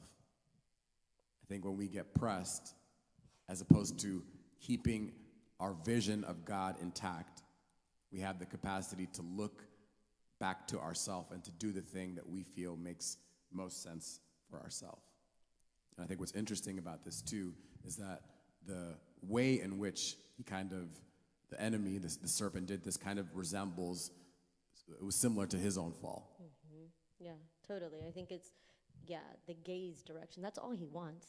Isn't that funny? Yeah. He just wants to replicate himself to as many people as he can. And he knows our weaknesses, right? Because, that's the reason why he, left, eternity with God, right? Like, he wanted to be like God. He's like, look, there can't be two of us here. So one of you's got to go, and it's not going to be me. He's running the same playbook, right? Yeah. And what's wild is, like, if we know heaven to be the presence of God, God, there can only be one God. As he was banished, his goal is to have us live separated from our God all the days of our life. And it starts with that perception of God and why, how important it is to hold on to that and his ability to write, just like for himself. There wasn't doubt on his part. We don't know the full story, but the doubt, the distortion of who God actually is, and then the redirecting to self and allowing the self to assess. And I think what's funny, and not funny, but like what's interesting in Eve's story is that you see her kind of going through okay, maybe I need to be the God moment, right? When she's like, what does it say here? It says that she saw that the fruit of the tree was good. She's like, actually, when you look at the tree, it does kind of look good. It was good for food. It was pleasing to the eye and also desirable for gaining wisdom. You see the strategy that Isaiah was talking about taking place here. She's assessing in real time. Okay, so all of these things kind of make sense, and clearly there might be a withholding, so let me take the reins on and bingo, she just got outwitted by the devil. He did exactly what he wanted her to do, which was fall from maintaining and preserving her perspective of the Lord in that. So, So I think when we put this back onto ourselves, where are the ways in which we might feel inclined to try to play that position that only God should play? Ultimately, God is not willing to share the throne of our heart. I think that's why we see that after they ate from the tree that they were banished from the garden, because he established the parameters of what it looks like. It's either he takes control or we do. And he's a gentleman in the sense that he will let you make that choice for yourself, but he's not going to let you put your hands on the steering wheel while he also is supposed to be doing it, because either he is in control or we are. And we see that the outcome of us taking the control of our life leads ultimately to death. And when we look at verse 7, and we'll kind of get into that a little bit more tomorrow, we ultimately see how their eyes became opened. They now moved from, like we said earlier, being naked and unaware to becoming naked and ashamed. Yeah, they were naked and unashamed, naked and shamed.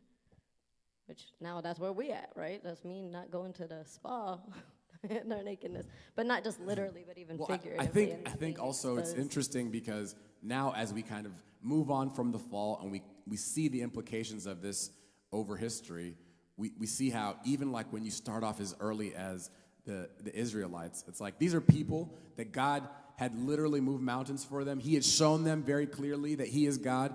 He parted the seas. He removed them from the attack of their enemies.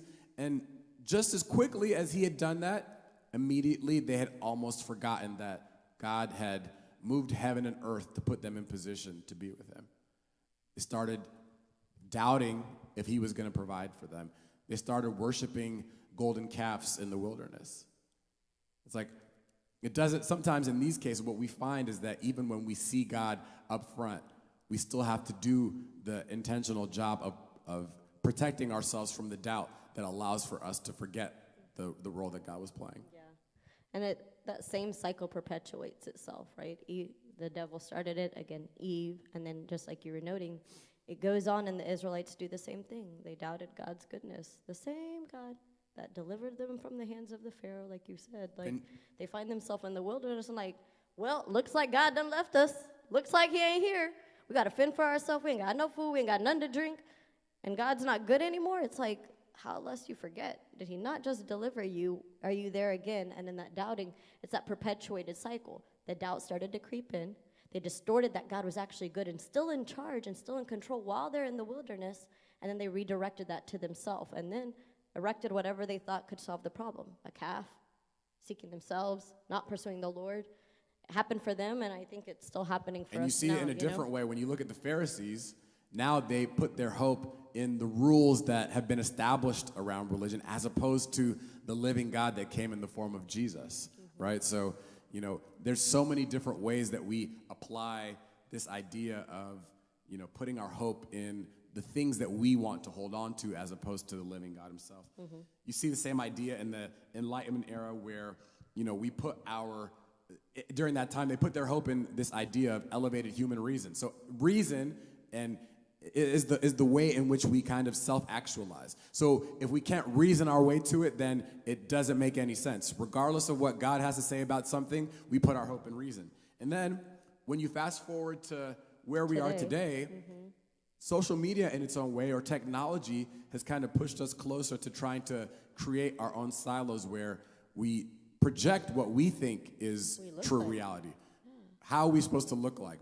Even honestly, I think one of the interesting things about hearing some of these tech CEOs talk about AI is like, it's almost as if this tool has the capacity to be all-knowing, could solve all your problems. It's like the more you hear people talk about it without actually saying the words, it's like almost meant to replicate the role that God's meant to play in our lives. So all that to say, I think there's so many different iterations that the human heart comes up with to try to replace only the role that God can play. And it might wear a different mask at every single chapter, but ultimately, the longing that we all feel deep inside of us, the thing that keeps us wanting to seek for some kind of answer to the deeper questions of life, can truly only be answered by the one and true living God.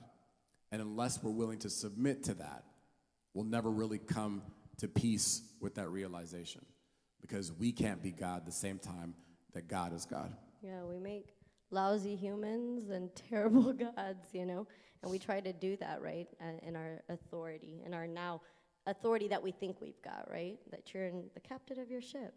You get to manage and choose your job. You get to determine what you look like or who you think you're supposed to be. The social media bit, and it's wild because, you know, I did social media for a long time, and now I'm kind of having okay, God, what is it, though? Like, is it the perception of who you think you are based off of how others perceive you? Is it the best of you?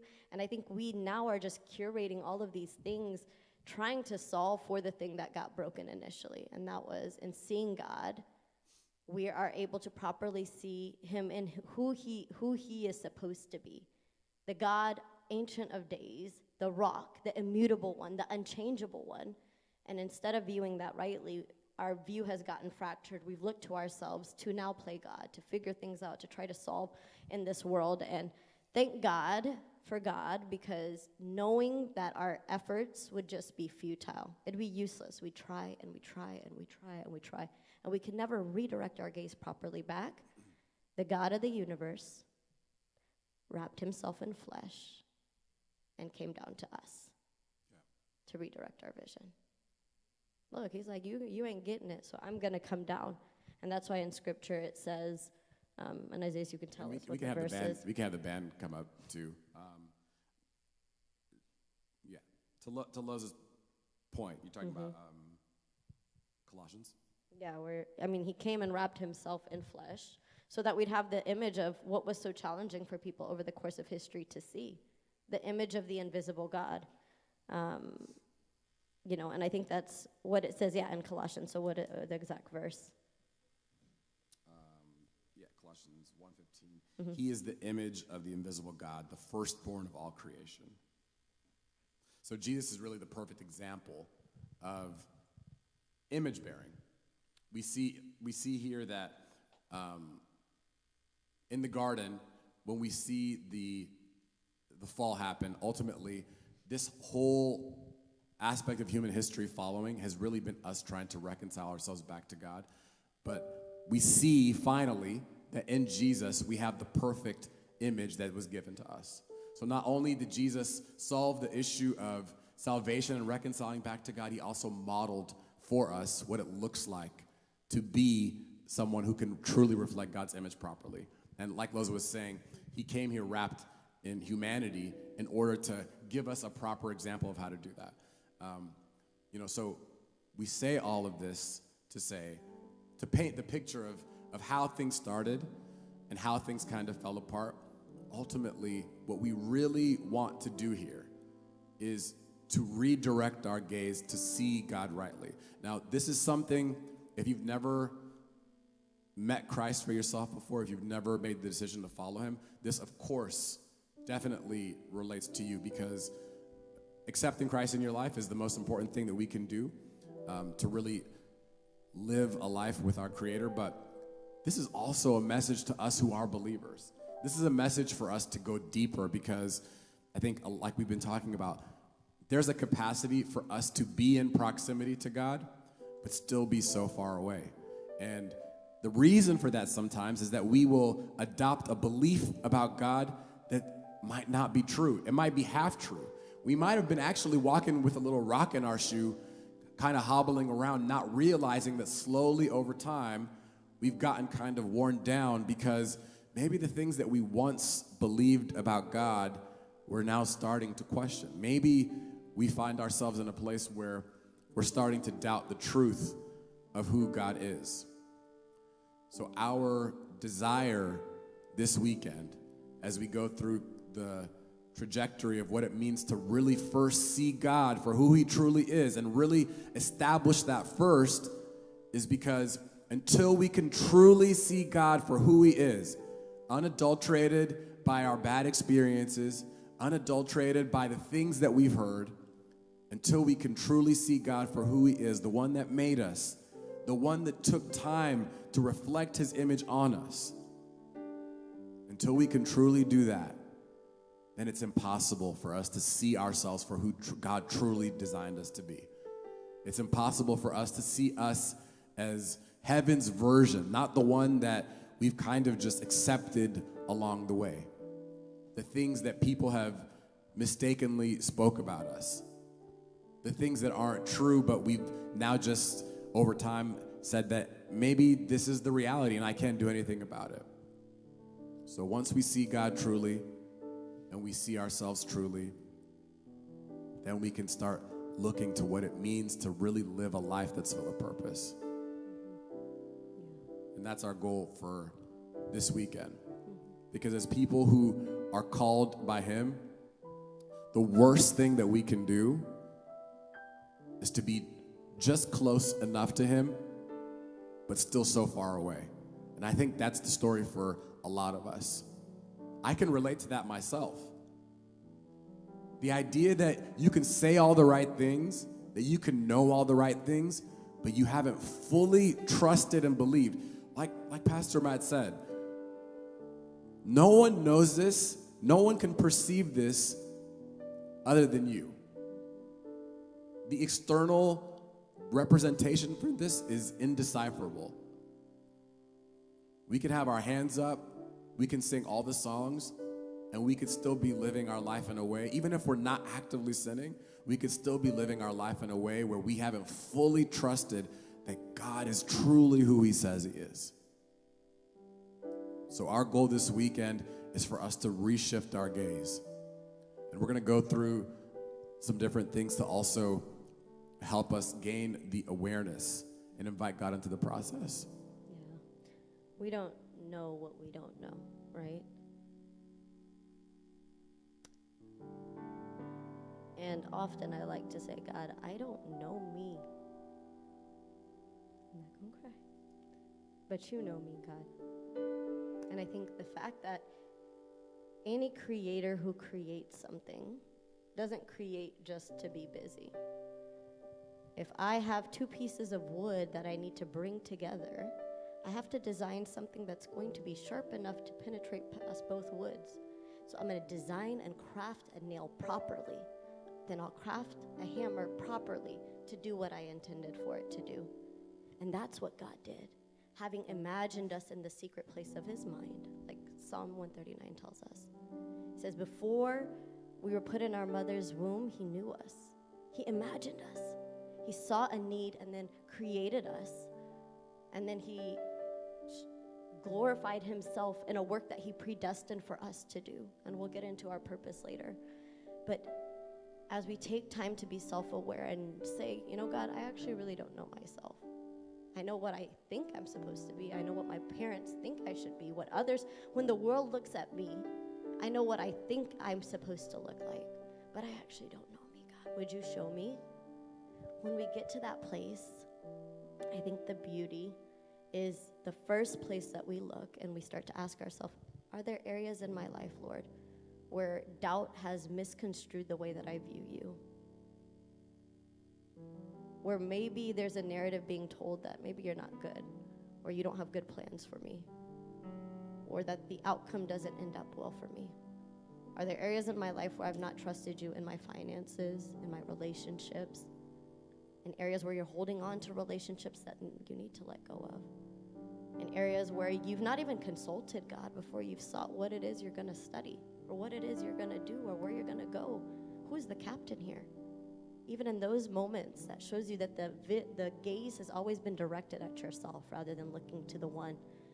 And I thank God for God. I say that all the time.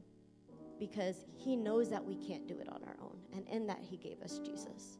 So when in doubt, if you don't know where you are in the spectrum of self-discovery, even knowing whether or not you've looked away, look to the cross. Because there we see the invisible God who made his image shown to us. And what's fascinating about the way that he made his self known to us was knowing that we couldn't gaze back at him properly. He came down, and when we now look to him, we'll see that his gaze has always been on us. He's always been looking. The same way that it said in that story that he's on the porch. He's always been there, waiting for you to redirect your gaze. And in that, when we look to him, when he shines his glory upon us, when we step away from that, day after day, we're being renewed into the image, into the likeness with unveiled faces, right? We'll be able to shine his glory in a way that we didn't even know we were designed to do. So thank God for the cross. Thank God for Jesus, who in our day and age, right, Eve turned to herself to self-preserve. She turned to herself because she felt like she had to do something to get what she wanted. Jesus, laying aside his life willingly, took up the cross and died in vulnerability, exposed, bearing the shame of what came later, right? They were banned from the garden. They had sinned. They were awakened to their nakedness and their shame. And how did our Jesus die? Bearing our shame, naked and exposed for us. And that is our avenue back. That is the bridge back to being able to gaze back onto the Lord and say, God, this has been a statement Isaiah Sue and I have been saying. I'm like, I don't know what I'm doing, God. And that's me, a person who's planned her life, went to pharmacy school, did everything, had the kids, got married, and I now find I really don't know what I'm doing, God. I'm at your mercy. You could crush me in this single moment, yet I'm at your mercy. Put my eyes back onto you, the God that is the only God capable of being a God. What a God you are. And what a lousy version of it I thought I always was. I surrender that. I cast my crown down. I lay my trophies before you, all of my accolades, all the things that I thought that I was doing right, all of my stubbornness, all of these things that have kept me from viewing you in the wholeness and the purity of who you are. Lord, have mercy, forgive me. And then in confession, we see that a forgiving God awaits us. So with that, we want to give us a time to just lay that before the Lord. Let the Lord search your heart. Search me, O Lord, and know my heart. Determine if there's any wicked way in me, God, and lead me in the way everlasting. Lead me where I don't even know I need to go. And so let's take some time to worship, and let's see what God has. Let's see what the Holy Spirit's been trying to communicate. He's called all of us here. We came ready to receive. We don't even know what we need, and yet when we show up at the throne room, when we put our gaze upon the King of Kings, let him give us what we need. That's our invitation for tonight. That's our invitation for the weekend. Come expectant. There is a God who wants to show you his face, if only you would gaze upon him. So we know this is the first night of the conference, but we think this is still a good opportunity for us to lay everything down, just right out the gate. we don't have to wait till the end of the weekend for us to finally just say we're ready to surrender. I think part of what we're talking about here, to really behold the true vision of who God is to surrender whatever vision of him that we've been holding on to. And sometimes maybe that's comfortable because we've become accustomed to it. But I want to invite you, if that's you, or maybe you're someone who has been holding on to little doubts that have impacted the way that you see God, or maybe you've never even had the chance to encounter God for yourself. This is for all of us. For those of us who as believers want to go deeper, we don't want to stay on the surface. What a shame it would be to stay up here when God is calling us to go deeper with him. We have yet to experience the fullness of what he has for us. So let's come together and worship. We have some leaders here who will also be available at the front, who will pray for anyone who wants prayer. And let's just set our hearts towards him tonight.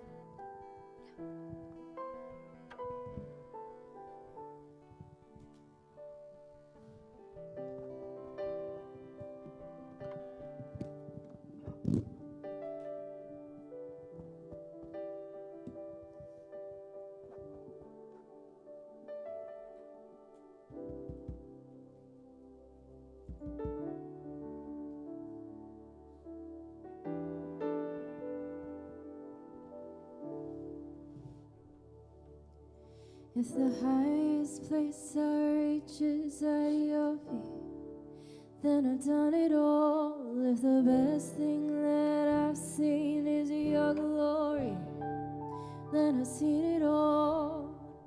Your love has changed my life, forever satisfied. God, you are my everything. If the highest place I reach is at your feet, then I've done it all. If the best thing that I've seen is your glory, then I've seen it all.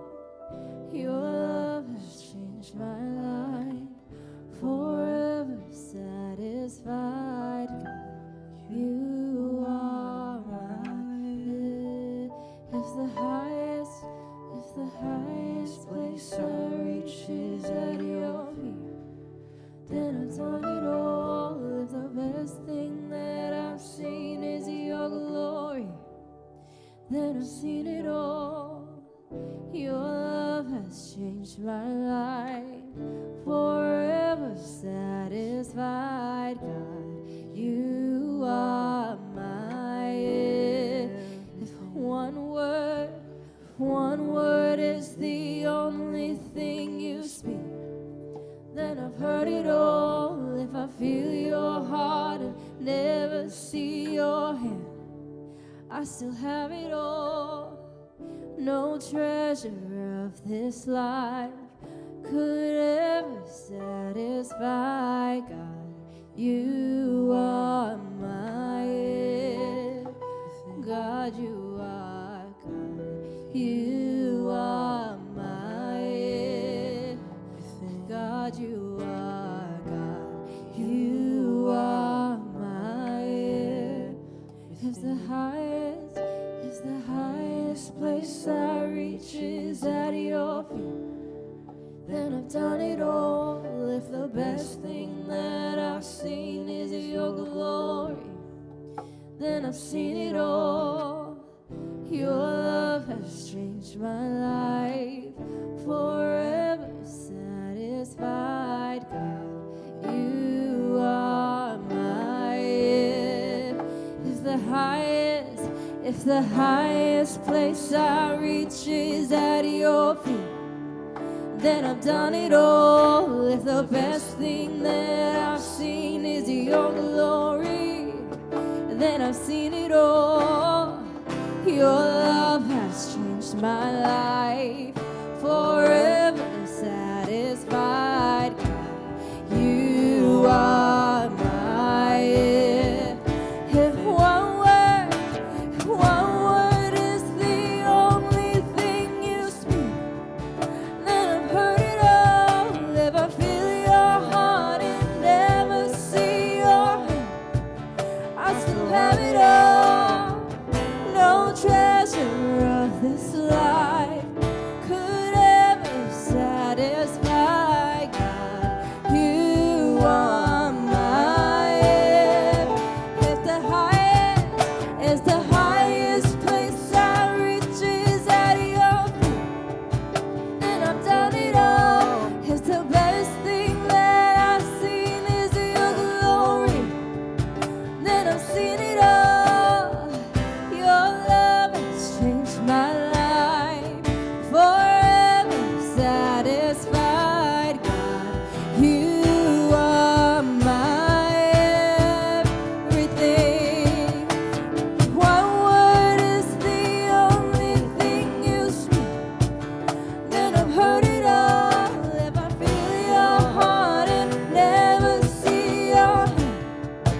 God, what a God.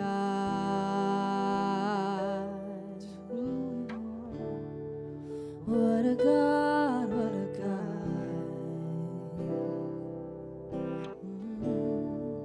What a God, what a God. What a God, what a God.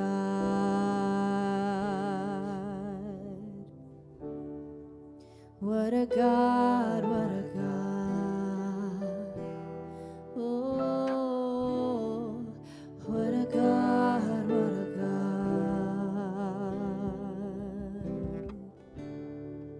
What a God, what a God.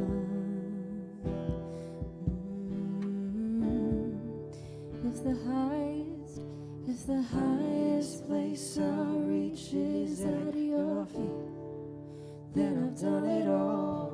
If the best thing that I've seen is your glory, then I've seen it all. Your love has changed my life, forever satisfied. God, you are my everything. If the highest place I reach is at your feet, then I've done it all. If the best thing that I've seen is your glory, then I've seen it all. Your love has changed my life, forever satisfied. God, you are my everything. The highest place I reach is at your feet, then I've done it all. If the best thing that I've seen is your glory, then I've seen it all. Your love has changed my life, forever satisfied. You are my if one word is the only thing you speak, then I've heard it all. If I feel your heart and never see your hand, I still have it all. No treasure of this life could ever satisfy. God, you are my everything. God, you are. God, you are my Everything. God, you are. God, you are my. What a God, what a God. What a faithful God we serve. What a God, what a God. It's who you are. What a God, what a God. What a God, what a God. Oh, what a God, what a God.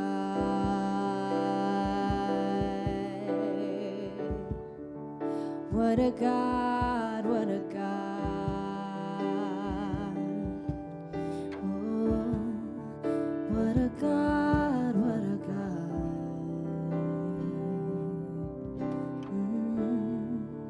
What a God, what a God.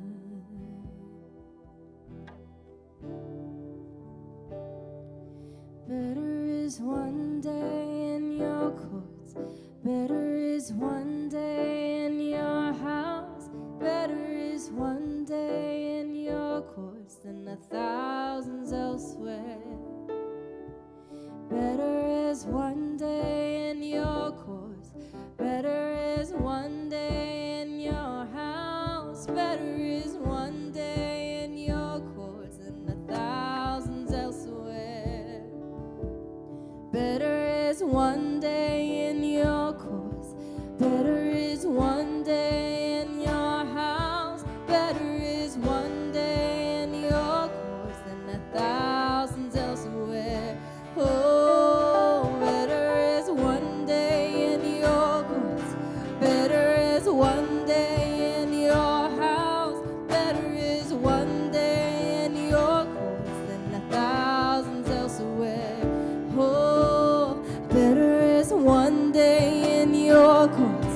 Better is one day in your house. Better is one day in your courts than 1,000 elsewhere. Better is one day in your courts. Better is one day in your house. Better is one day in your courts than 1,000 elsewhere. What a God, what a God.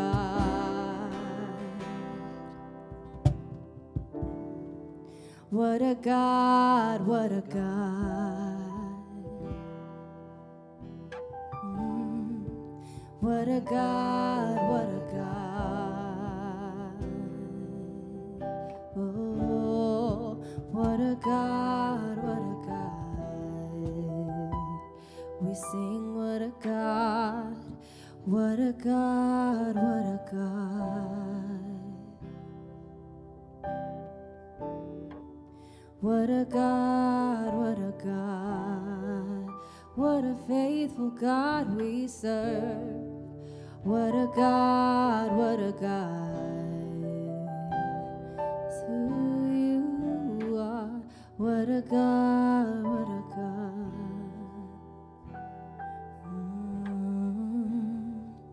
If the highest place I'll reach is at your feet, then I've done it all. If the best thing that I've seen is your glory, then I've seen it all. Your love has changed my life, forever satisfied. God, you are my everything. If the highest place I reach is at your feet, then I've done it all. If the best thing that I've seen is your glory, then I've seen it all. Your love has changed my life. I'm forever satisfied. God, you are my everything. God, you are my everything. God, you are my everything. God, you are my everything.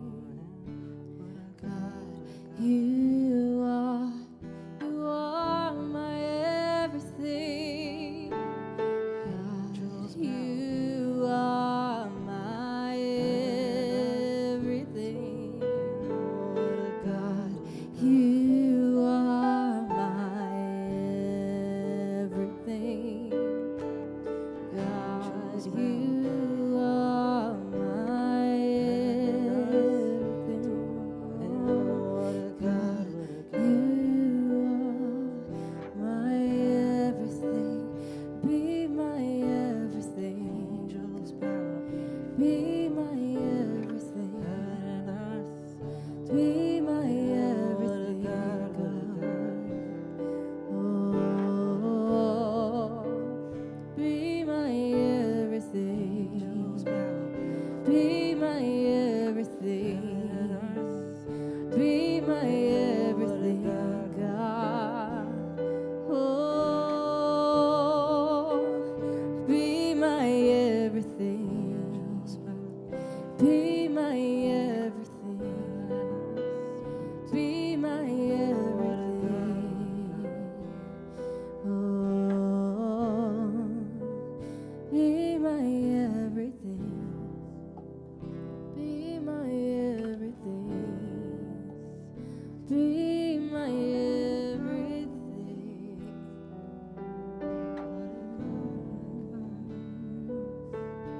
Angels bow before him, heaven and earth adore him. What a God, what a God. What a God, what a God.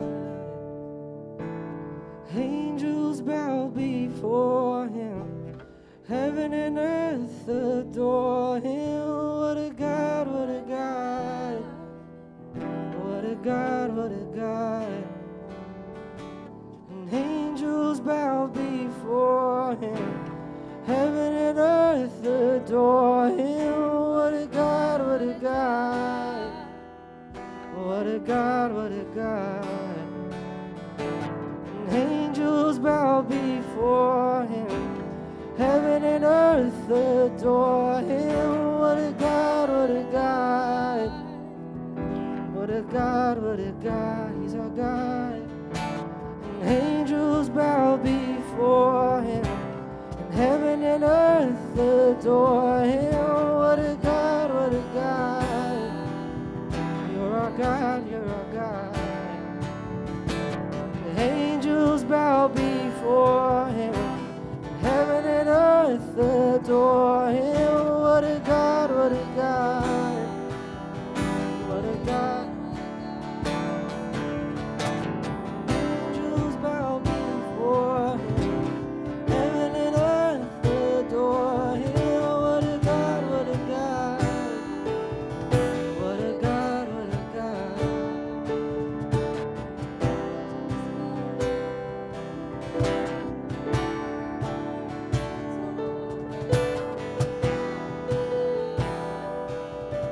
What a God, what a God is our God.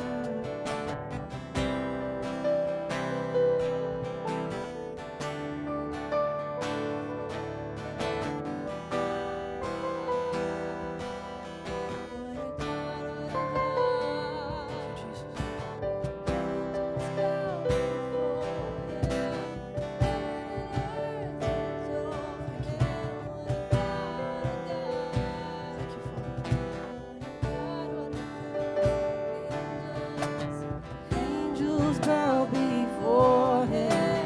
Heaven and earth adore him. What a God, what a God. What a God, what a God. Angels bow before him. Heaven and earth adore him. What a God, what a God. You're our God, you're our God. Angels bow before him. Heaven and earth adore him. What a God, what a God. What a God, what a God. Angels bow before him. Heaven and earth adore him. What a God, what a God. What a God, what a God. If the highest place I'll reach is at your feet, then I've done it all. If the best thing that I've seen is your glory, then I've seen it all.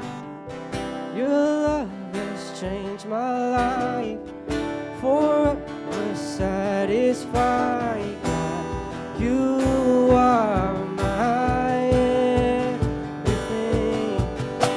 If one word is the only thing you speak, then I've heard it all. If I feel your heart and never see your hand, I still have it all. No treasure of this life could ever satisfy. God, you are my everything. God, you are my everything. You are my what a God, what a God.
angels bow before him.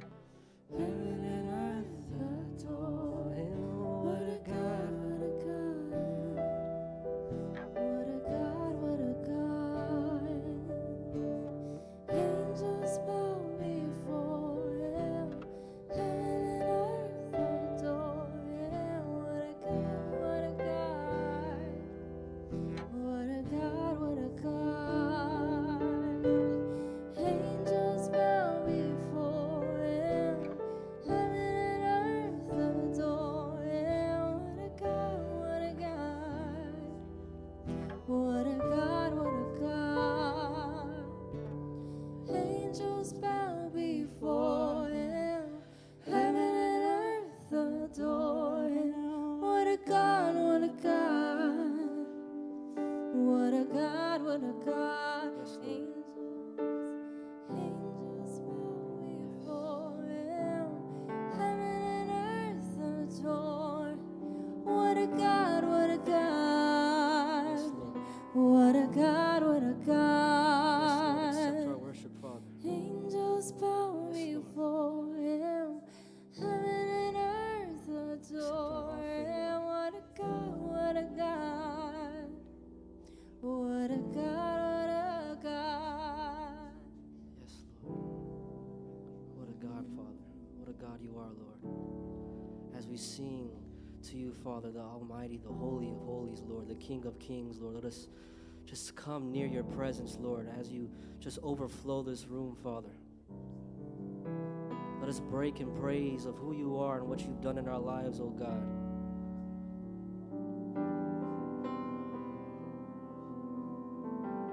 Lord, bestow upon us your mercy and your grace. Let us be renewed daily, Lord.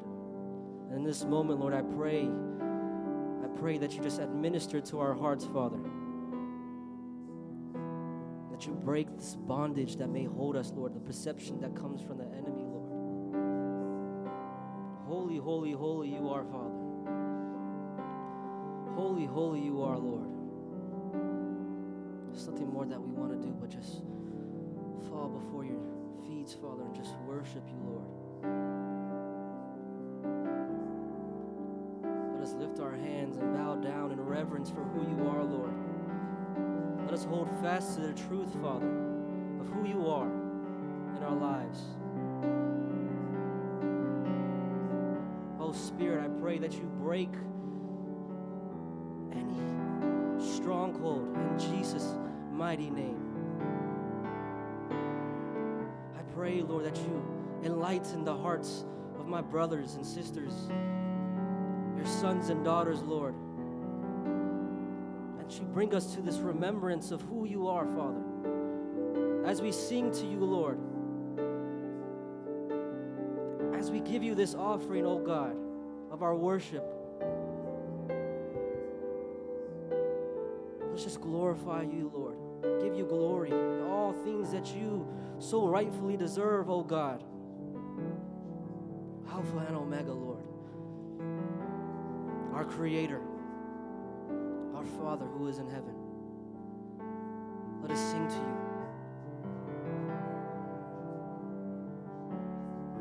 Thank you, Father. How much more, Lord? How much more, Father? Just break into worship, Lord. A worship that's undignified, Lord. For you are our God, Lord.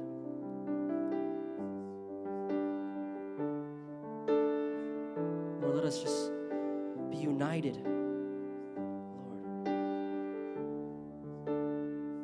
Lord, I pray against the sense of uniformity, Lord. For our worship is to glorify you, Lord, and not of our own flesh. So as we sing this song, Lord, in adoration of who you are, as the angels sing, and the elders crown you, Lord, holy, holy, holy, Father, you are. So let us sing angels just one more time. Let the Spirit just administer to your heart in this moment. our God who loves, our God who created us in his image.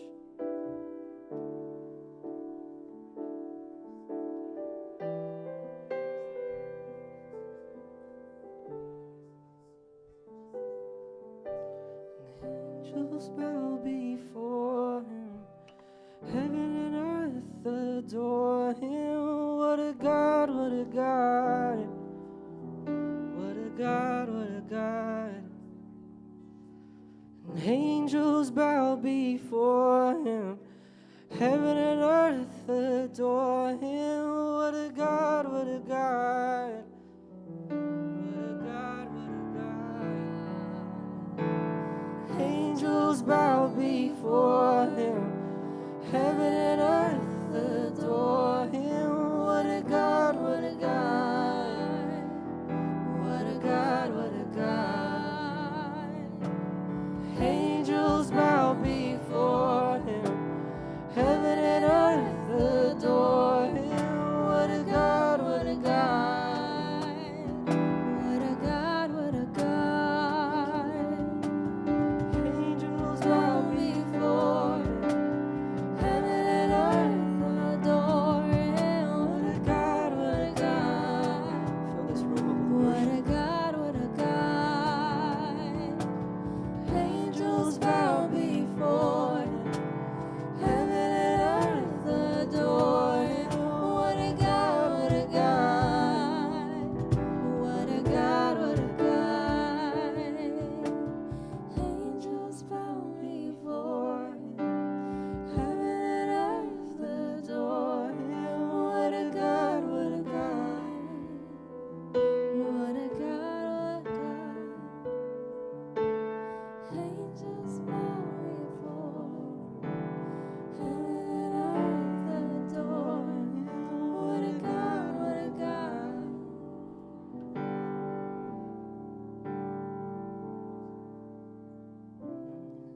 I'll stand with arms high and heart abandoned in awe of the one who gave it all. I'll stand, my soul, Lord, to you surrender. All I am is yours. So I'll stand with arms high and heart abandoned in awe of the one who gave it all. I'll stand, my soul, Lord, to you surrender. All I am is yours. I'll stand with arms high and heart abandoned in awe of the one who gave it all. And I'll stand, my soul, Lord, to you surrender. All I am is yours.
feet of Jesus. At the feet of Jesus.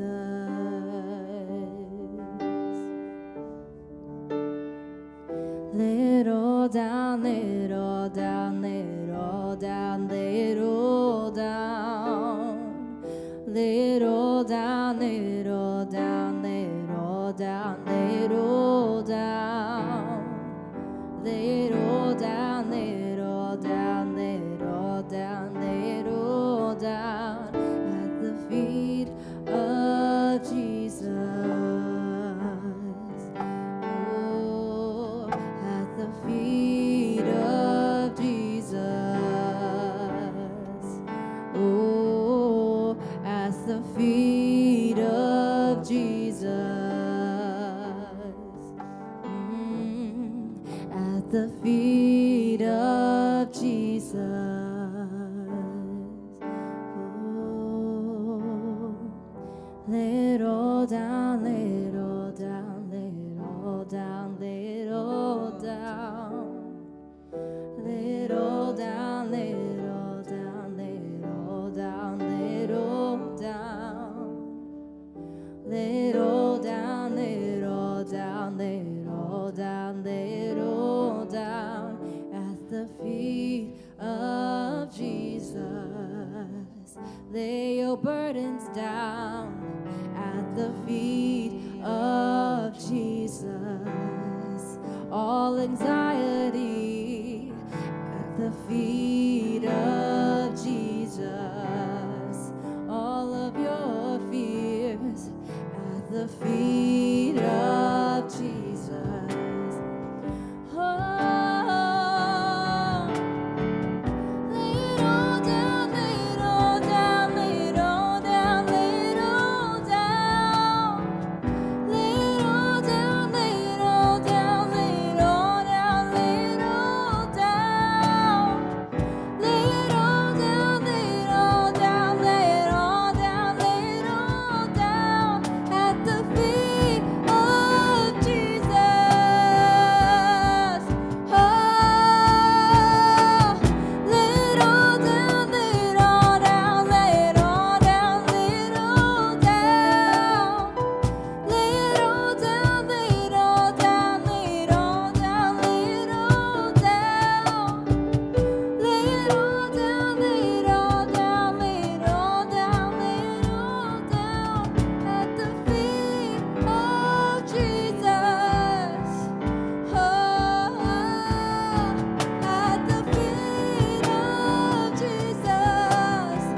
Only at the feet of Jesus. Oh, at the feet of Jesus. At the feet of Jesus. At the feet of Jesus.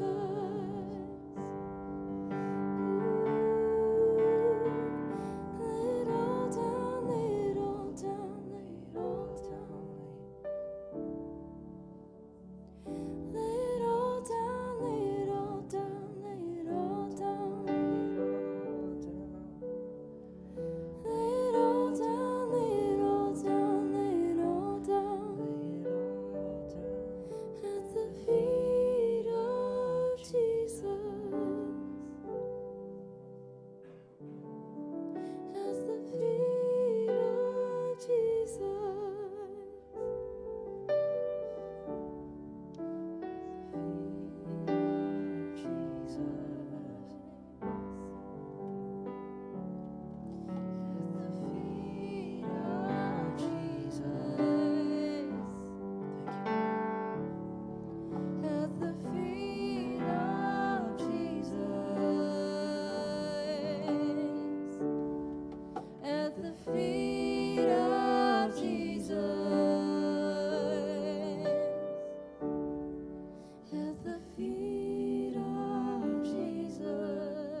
If the highest place I reach is at your feet, then I've done it all. If the best thing that I've seen is your glory, then I've seen it all.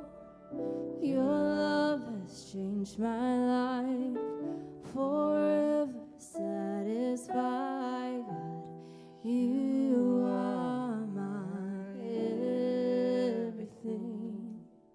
If the highest place I reach is at your feet, then I've done it all. If the best thing that I've seen is your glory, then I've seen it all. Your love has changed my life, forever satisfied. You are my everything. If the highest place I reach is at your feet, then I've done it all. If the best thing that I've seen is your glory, then I've seen it all. Your love has changed my life, forever satisfied. God, you are my everything. If one word is the only thing you speak, then I've heard it all. If I feel your heart and never see your hand, I still have it all. No treasure of this life could ever satisfy. You are my everything.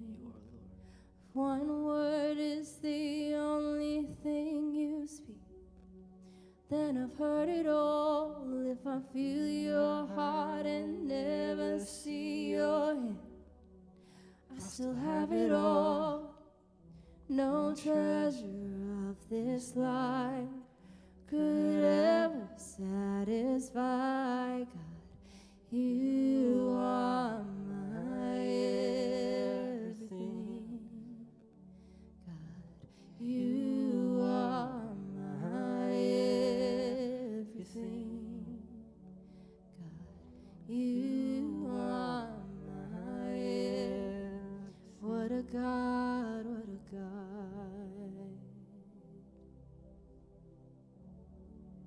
What a God, what a God.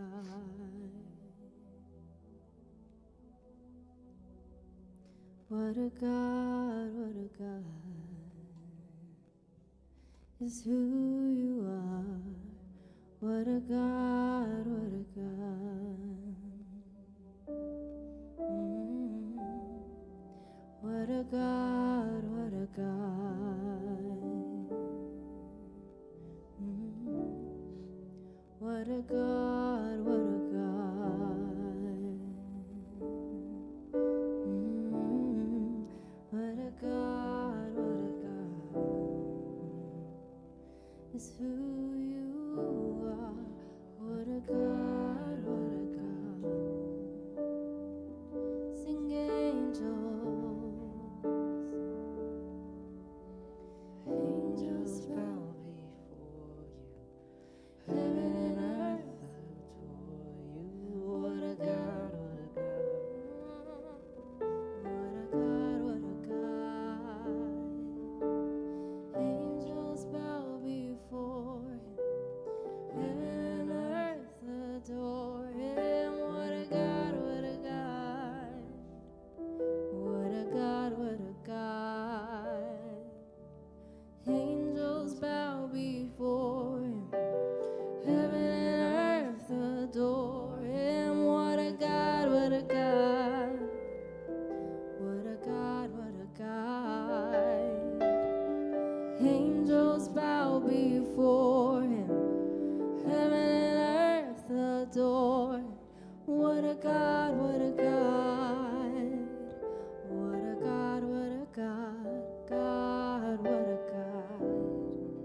What a faithful God we serve. What a God, what a God.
pour out our praises, your breath in our lungs.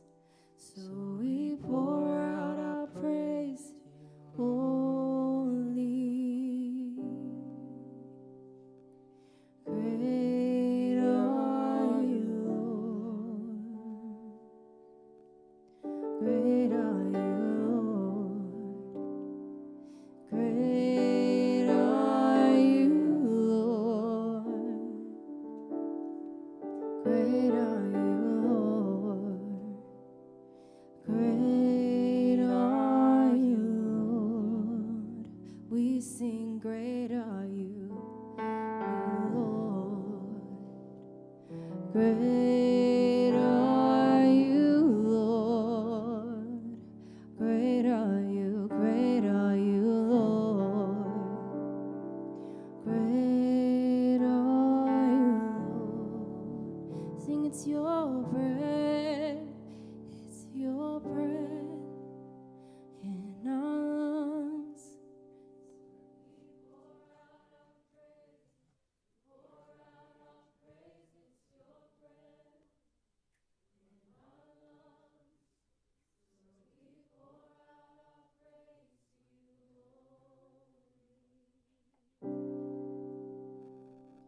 Great are you, Lord. Sing, great are you, Lord. Great are you, Lord. Great are you, Lord. Great are you, Lord. You're so great. Great are you,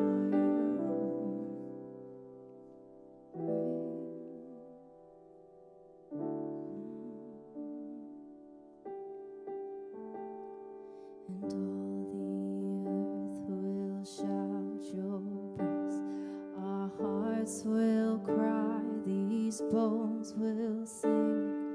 Great are you, Lord, and all the earth will shout your praise. Our hearts will cry, these bones will sing. Great are you, Lord, and all the earth will shout your praise.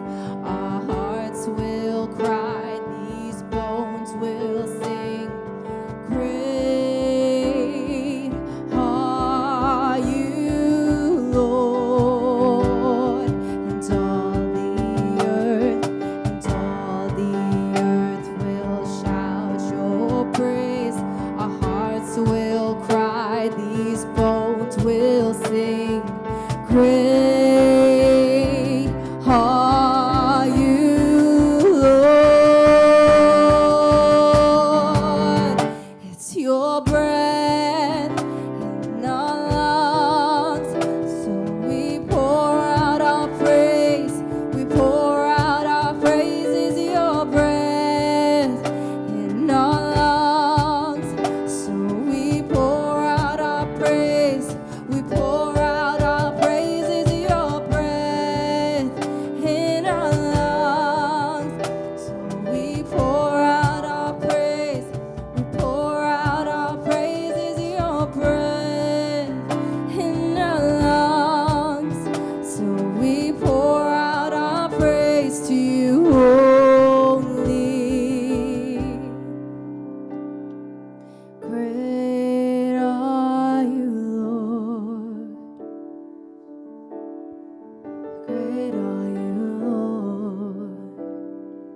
Great are you, Lord. Great are you, Lord. Great are you, Lord.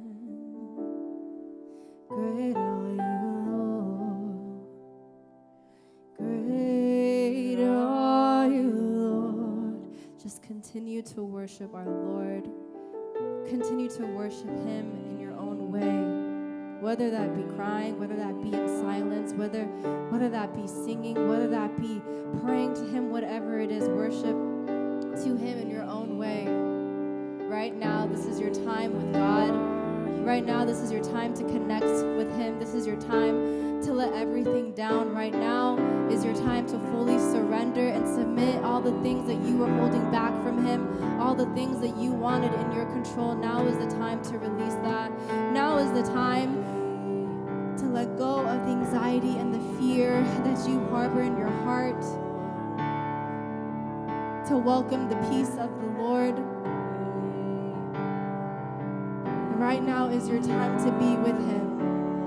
So spend these next few minutes just in your own way with the Lord, worshiping him and thanking him in your own way.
spirits, Lord. It's only your spirit, Father. We don't need lyrics, Lord. Just speak to us, Father. Comfort us, Lord, in our deepest sorrows. Comfort us, Lord, in our anger, our frustration.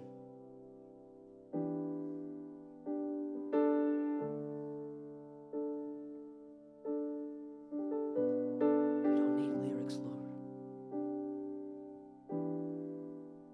All we need is you, Lord. That's how great you are.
Jesus, be the center of my life.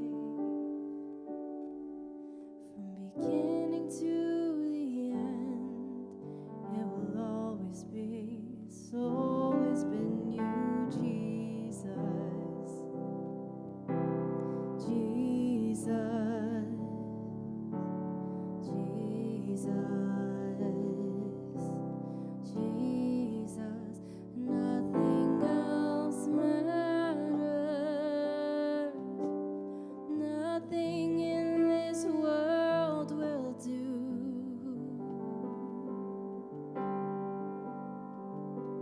Jesus, you're the center. Everything revolves around you. Jesus, you, nothing else matters. Nothing in this world will do.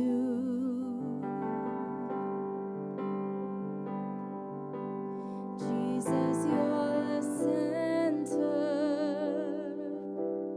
Everything revolves around you.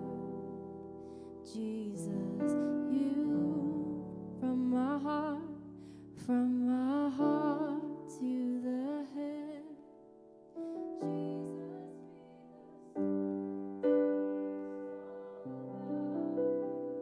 yes, it's all about. From my heart to the heavens, Jesus, be the center. It's all about you. Yes, it's all about. From my heart to the heavens, Jesus, be the center. It's all about you. Yes, it's all about you. From my heart to the heavens, Jesus, be the center. It's all about you. Yes, it's all about you. From my heart to the heavens, Jesus, be the center. It's all about you. Yes, it's all about you. From my heart to the heavens, Jesus, be the center. It's all about you. Yes, it's all about. Yes, it's all about you. Yes, it's all about. Yes, it's all about you. Yes, it's all about you.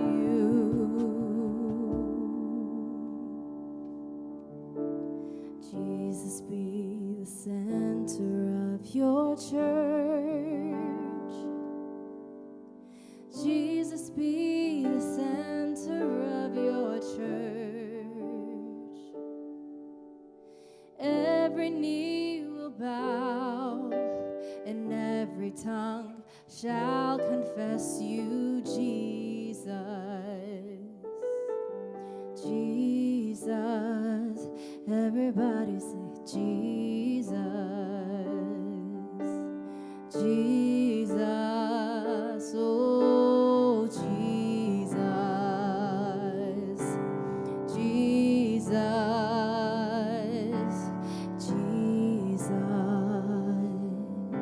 Jesus, We thank you, Jesus. Thank you, Lord. Thank you, Jesus. Thank you. Thank you that you're in this place, God. I thank you that your spirit is doing what our mouth doesn't know how to articulate, our mind doesn't know how to understand. As deep calls unto deep, Father God, you're digging deeper, and I thank you for that. I thank you that you're removing masks. I thank you that you're allowing people to show up in their nakedness and bring their truth before you, God. And in doing so, as they extend their withered hand, God, healing is coming into this house, God. freedom is falling down in this house. Chains are being broken. Eyes are being opened. Ears are hearing in a new way right now. Fire fall down. Holy Spirit, you are here and we welcome you. Do a new thing in us, God. We will not leave the same. May we wrestle, Father God. May we bring our emotions. If there is anger, if there is bitterness, if there is brokenness, if there is hurt, if there's anything that we've been carrying but hiding, Holy Spirit, would you expose it this very moment? And I ask heaven to open up. Holy Spirit, rain down and do what only you can do. Redirect our eyes to see you, God, enthroned in your glory. You are God and we are not, God. And we surrender. We surrender knowing. We surrender our understanding. We surrender what we don't even know, God. And we lay it at the altar, Jesus. We lay it at the cross. We see your sacrifice. We receive your blood. Thank you for giving us what we don't deserve, and that's victory and truth. That we can be raised up with you to experience a freedom we didn't even know we could have. May every single person that has entered into this room carry a freedom that they didn't know existed. May the shackles that bound them and the perception of who they thought they were be loosed in the name of Jesus, by the blood of Jesus, at the command of our voice, God. Fire fall down. And as we look to you, God, would you show us that you've been looking at us all along, that we are chosen and loved, forgiven, and that even in our own striving, we can't come to you, but you had to come to us. We receive you by grace. We walk in it by faith. And we trust you, God, to reach us in ways that we didn't even know we needed reaching, God. I pray for a new thing to be birthed this weekend. I ask for a hedge of protection over your people, God, that as freedom falls in this place, any weapon that wages itself, any lofty idea that comes against the knowledge of you right now, God, would you rebuke it? Would you cast it down? As we come with ready hearts and open eyes to see you and behold you, God, I pray for a newness, God. Breathe on us, Jesus. We thank you for this time. We thank you for meeting us in our surrender, God. And I pray, God, that we would dig deeper and see more of you, God. That we would see ourselves newly, and that we would see, if but a glimpse, what it is that you're doing in our lives. Thank you for having mercy on us, and thank you for showing us grace by sending us your Son. It's by the blood of Jesus' name we pray. Amen.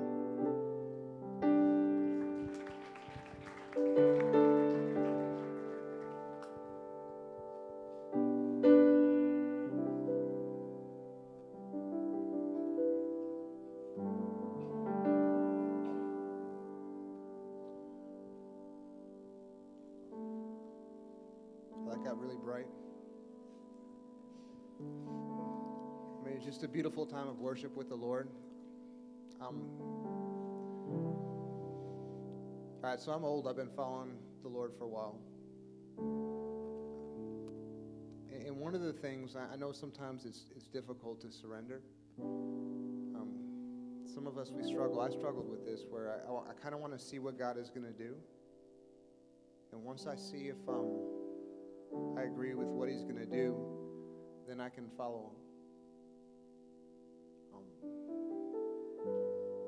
was thinking about this. When we do this, though, we're created in his image. And yet so often we want him to be in ours. You know, when we think this is the thing that we want, I want to pursue a God who likes the things that I like and loves the things that I love. I wouldn't have done the things that he did. We serve a God who's worthy of being followed. He's worthy of that surrender. And I can tell you this, you will never look back at your life and say, man, I wish I didn't follow Jesus. You never say that.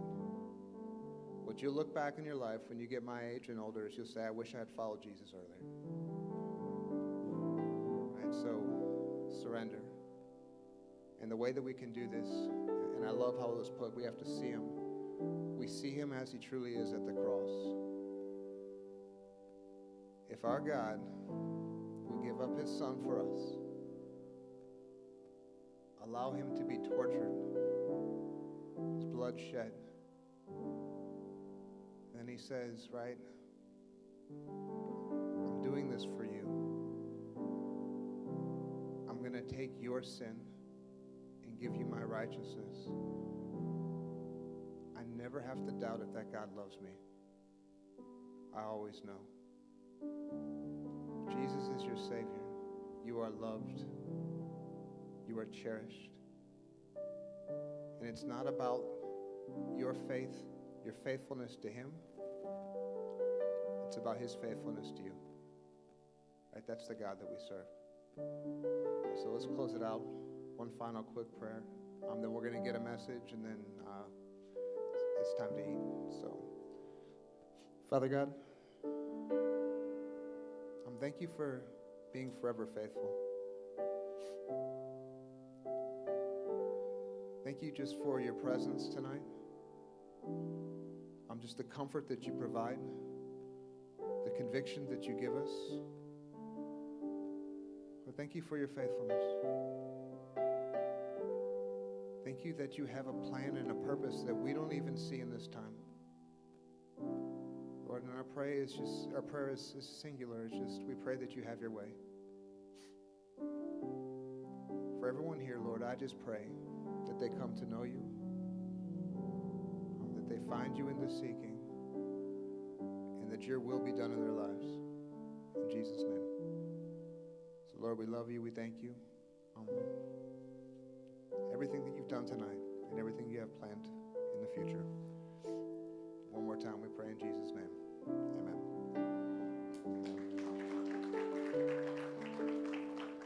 All right, so I have no idea where we're going after this, but Hillary does. Hi, church.